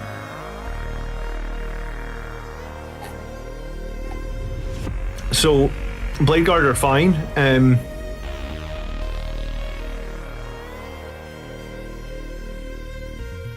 In some ways, Blade Guard with their shields are actually, I like Blade Guard. And also the one thing to say about Blade Guard is they can be transhuman for 1 CP, so they can, enemy only wounds them on 4s.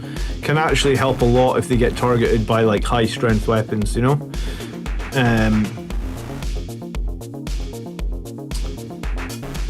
Jaegerbomb says, you mentioned which loadout you like better with Inceptors. So I have Plasma Inceptors and Bolter Inceptors, Jaegerbomb, but I like the Bolter ones better. The Plasma ones are so expensive.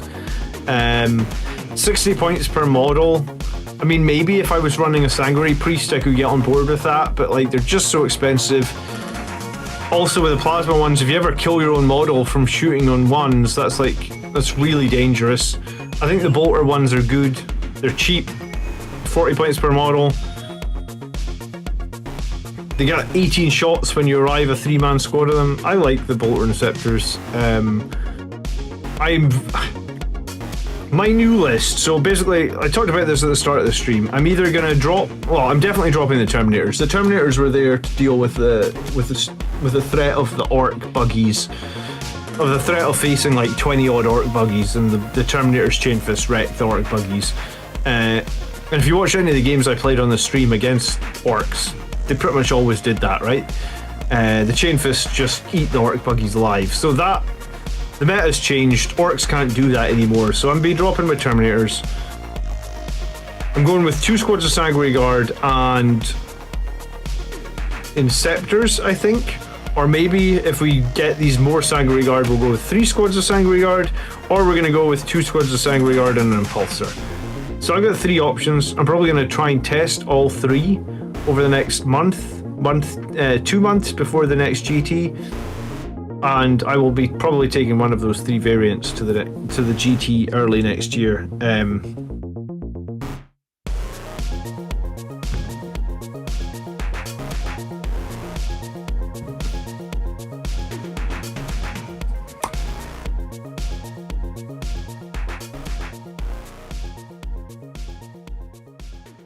Oh, cool. We got some friendly... I don't speak German, so I won't even try and read your messages. But it's nice to see people helping people out from other countries as well. That's cool.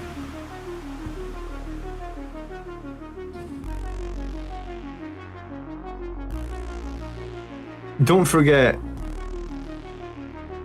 Blood Angels Commander has a number of bundles over in Element Games. Yeah, I do actually. Element Games are very kind to me and they made a bunch of bundles over there. The only problem is, I guess, because of Brexit, Element Games can't really ship effectively to Europe anymore, which is really annoying. Brexit has just been a whole pile of shit. Especially Scotland didn't even vote for Brexit, but we kind of got it forced on us, which is really sad. So, it's a couple of minutes to midnight and my eyes are going a little bit blurry, so I am going to just finish off a couple little bits here, I think, and I'm going to call it a night.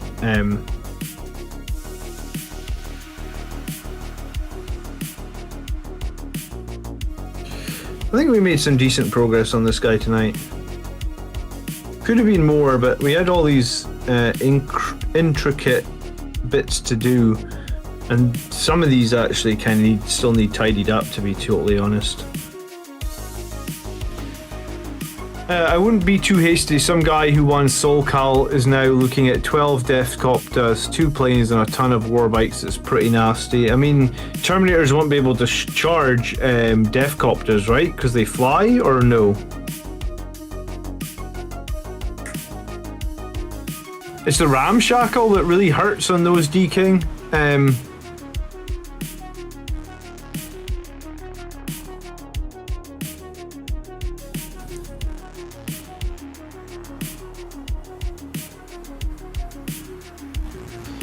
I mean, everything struggles with the orcs because of the Ramshackle rule, I guess. Unless you hit them with strength 8, it's -$1 damage, right?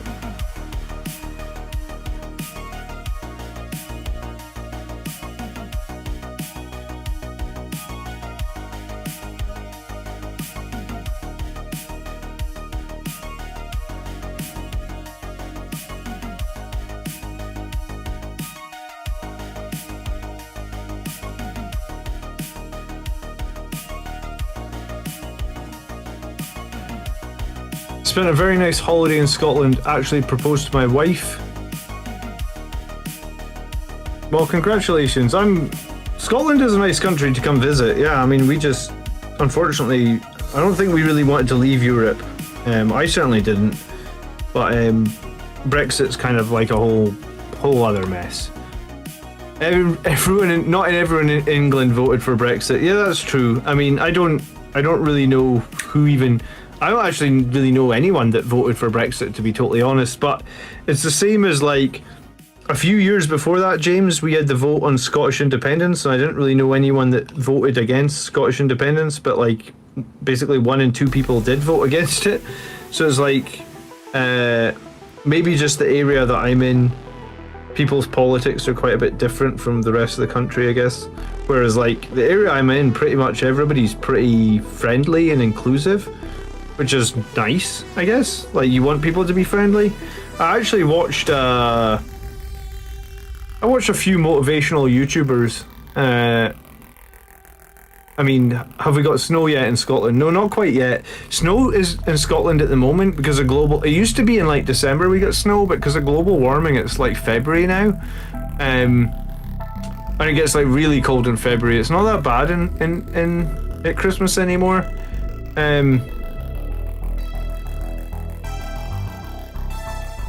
But Yeah, I mean, people over here are just, like, we're friendly and inclusive, I think. And, like, the company I work for, we have, like, a lot of European employees. And, like, they're really valuable, our European employees. Like, some of them are the best workers that we have. So it's like, in what I'm trying to think, in like one of the departments that we've got is literally 50-50 Scottish employees and European employees, and in that department the European employees are actually like, my company, it's a company where you work your way up, and the European employees are like higher up, so they've worked longer, they've worked harder, however you want to talk about it. So it's kind of strange that, like, I don't know. I don't understand Brexit at all. But yeah, you're right. Politics is very weird. There's always like the silent majority, and the silent majority change everything, I guess. Alright, I'm just going to put a tiny little bit of green on this one bit here that kind of looks messy, and I'm going to call it a night because I am tired. And also, I probably shouldn't talk about politics because it's just a bag of worms. Obviously, everybody's got their own view on politics, so I don't mean to get political. I'm just sad that we can't, Element Games can't ship stuff to Europe anymore effectively. Maybe the government will sort that out at some point.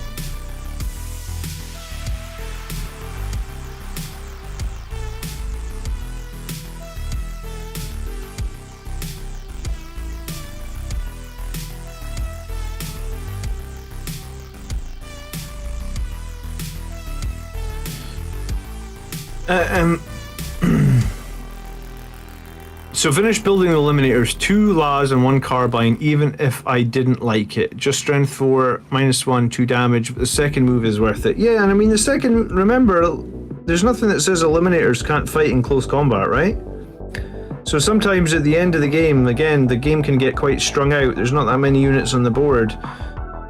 Maybe your guns aren't going to do the damage. You just want to have the Eliminators charge and kill something. Getting that second move could be invaluable. Also, another thing about that second move, Camille, is if you're doing something like retrieve Octaria's data or engage in all fronts, sometimes that second move could win you the game as well, right? Because you could use the second move to get to an area you maybe normally wouldn't have been able to get to. Game is won.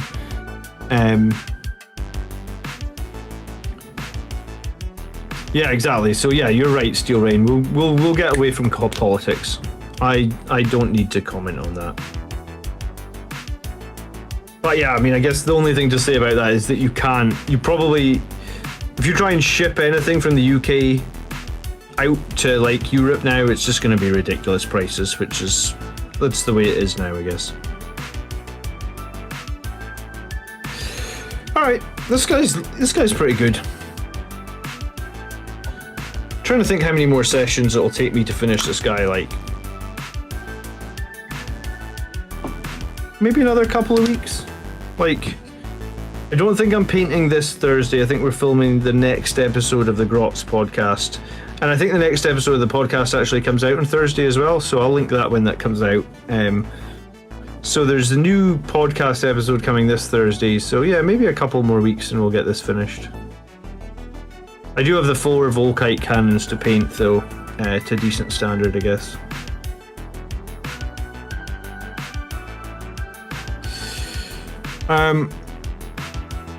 So Power Fist and Sangry Guard are the new hotness to deal with orcs.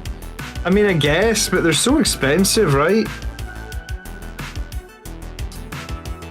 But yeah, maybe, like I was saying to Steel Rain earlier, maybe because I have some Sangry Guard with fists, maybe I should just have like 1 in each squad. So if we do run into orcs at the next event, at the next tournament, whatever, at least we have the fists doing the flat 2 damage against the orc vehicles, right? I mean, that's something. Contemptors with chain fists to deal against orcs. Well, I mean, it doesn't help if they fly though, right? Like, I assume it's the death copters Is it the Deathcopters? And I assume they fly, right? Like, it'd be very strange to call them Deathcopters. They're basically helicopters, but they don't fly. I'm sure they fly, so you're not going to be able to charge them with your Contemptors or the Terminators, right? So maybe a Power Fist and a squad of Sanguinary Guard at that point actually becomes kind of interesting, because it's like, alright, that is actually a counter to the Orcs. I wouldn't go heavy on Power Fist, like I wouldn't run maybe more than one of them, but, you know, something? I don't know. Andrew's going to be running... I think he's going to be running the new Orc stuff, though. He might actually be running Knights for Monday night's game this week, because I'm going to be back tomorrow for Army List shows, and then I'll be back on Monday night for a live game. And I think Monday night Andrew's going to the GT that's in Reading. So if any of you guys are going to Reading, you'll be able to see Andrew there. I think it's in like 2 weeks' time. But it's like a 1750 point GT, which is strange because I always make 2000 point lists. So I have like zero experience making a 1750 point list.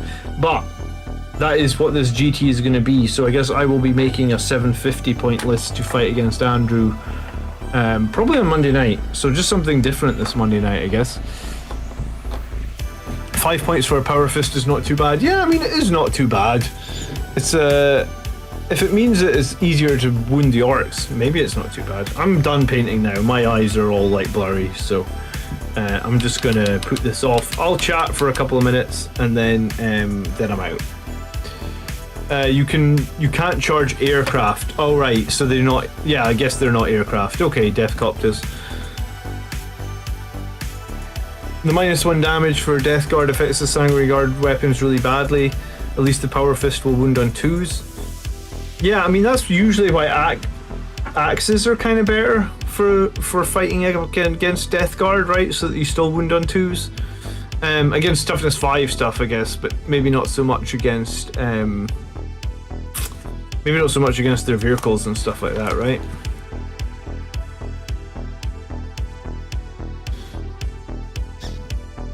$1750 points list sounds like hell. Saying that, I've been paring down my list for escalation and I've been smashing it. When's the baby due? The baby is due the first week of January, like the 6th of January. But we're having to go for scans every 2 weeks at the moment because they're monitoring things, just because it might need to come out a little bit early. So it's kind of hanging over my head a little bit, to be honest, James. So hopefully it's all fine, but yeah, they're not quite sure yet. Got a shipment from Element Games earlier this month. I'm in France and I had to pay a few dollars in taxes when the package crossed the channel. Oh, that's not so bad if it's just a few dollars. 15 points means mobility is more important. Alright, well I'll try and run 2 squads of Sanguinary Guard in the 1750 point list. I actually have no idea what I'll cut to get to 1750 points, but you know, we'll have one game at 1750 so that Andrew gets a tiny bit of practice for his tournament, and then probably we'll have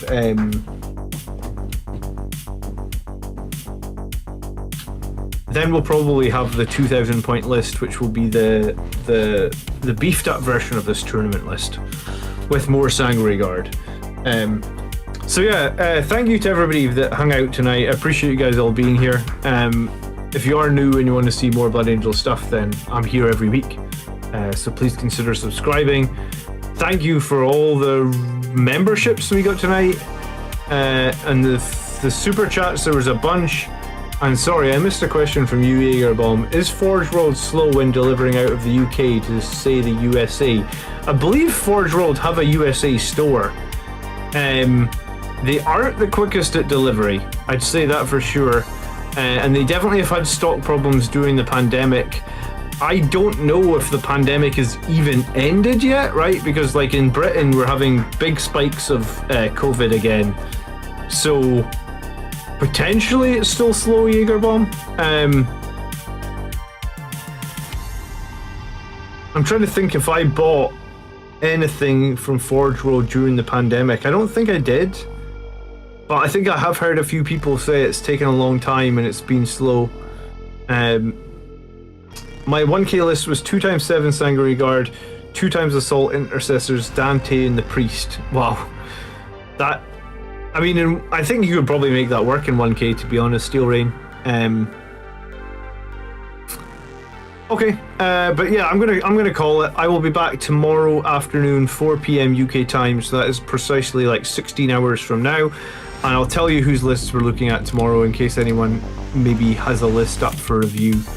Tomorrow we are looking at lists by D King, Steve T, Jonathan Mathis, Lucas Munkovics, something like that, and Rob is made up because somebody submitted a list saying they've got a tournament coming up very quickly. So I'm going to review an extra list tomorrow because someone had a tournament coming up and wanted to get some advice a little bit earlier. I guess that I haven't told my wife I'll be half an hour extra on the stream yet, but I'll deal with that tomorrow. So Mark says he's in the US and Forge World delivered in less than 2 weeks. That's pretty good, to be honest. But then James says it's 30 days. Okay, so between 2 weeks and 30 days. So I guess order in plenty of time.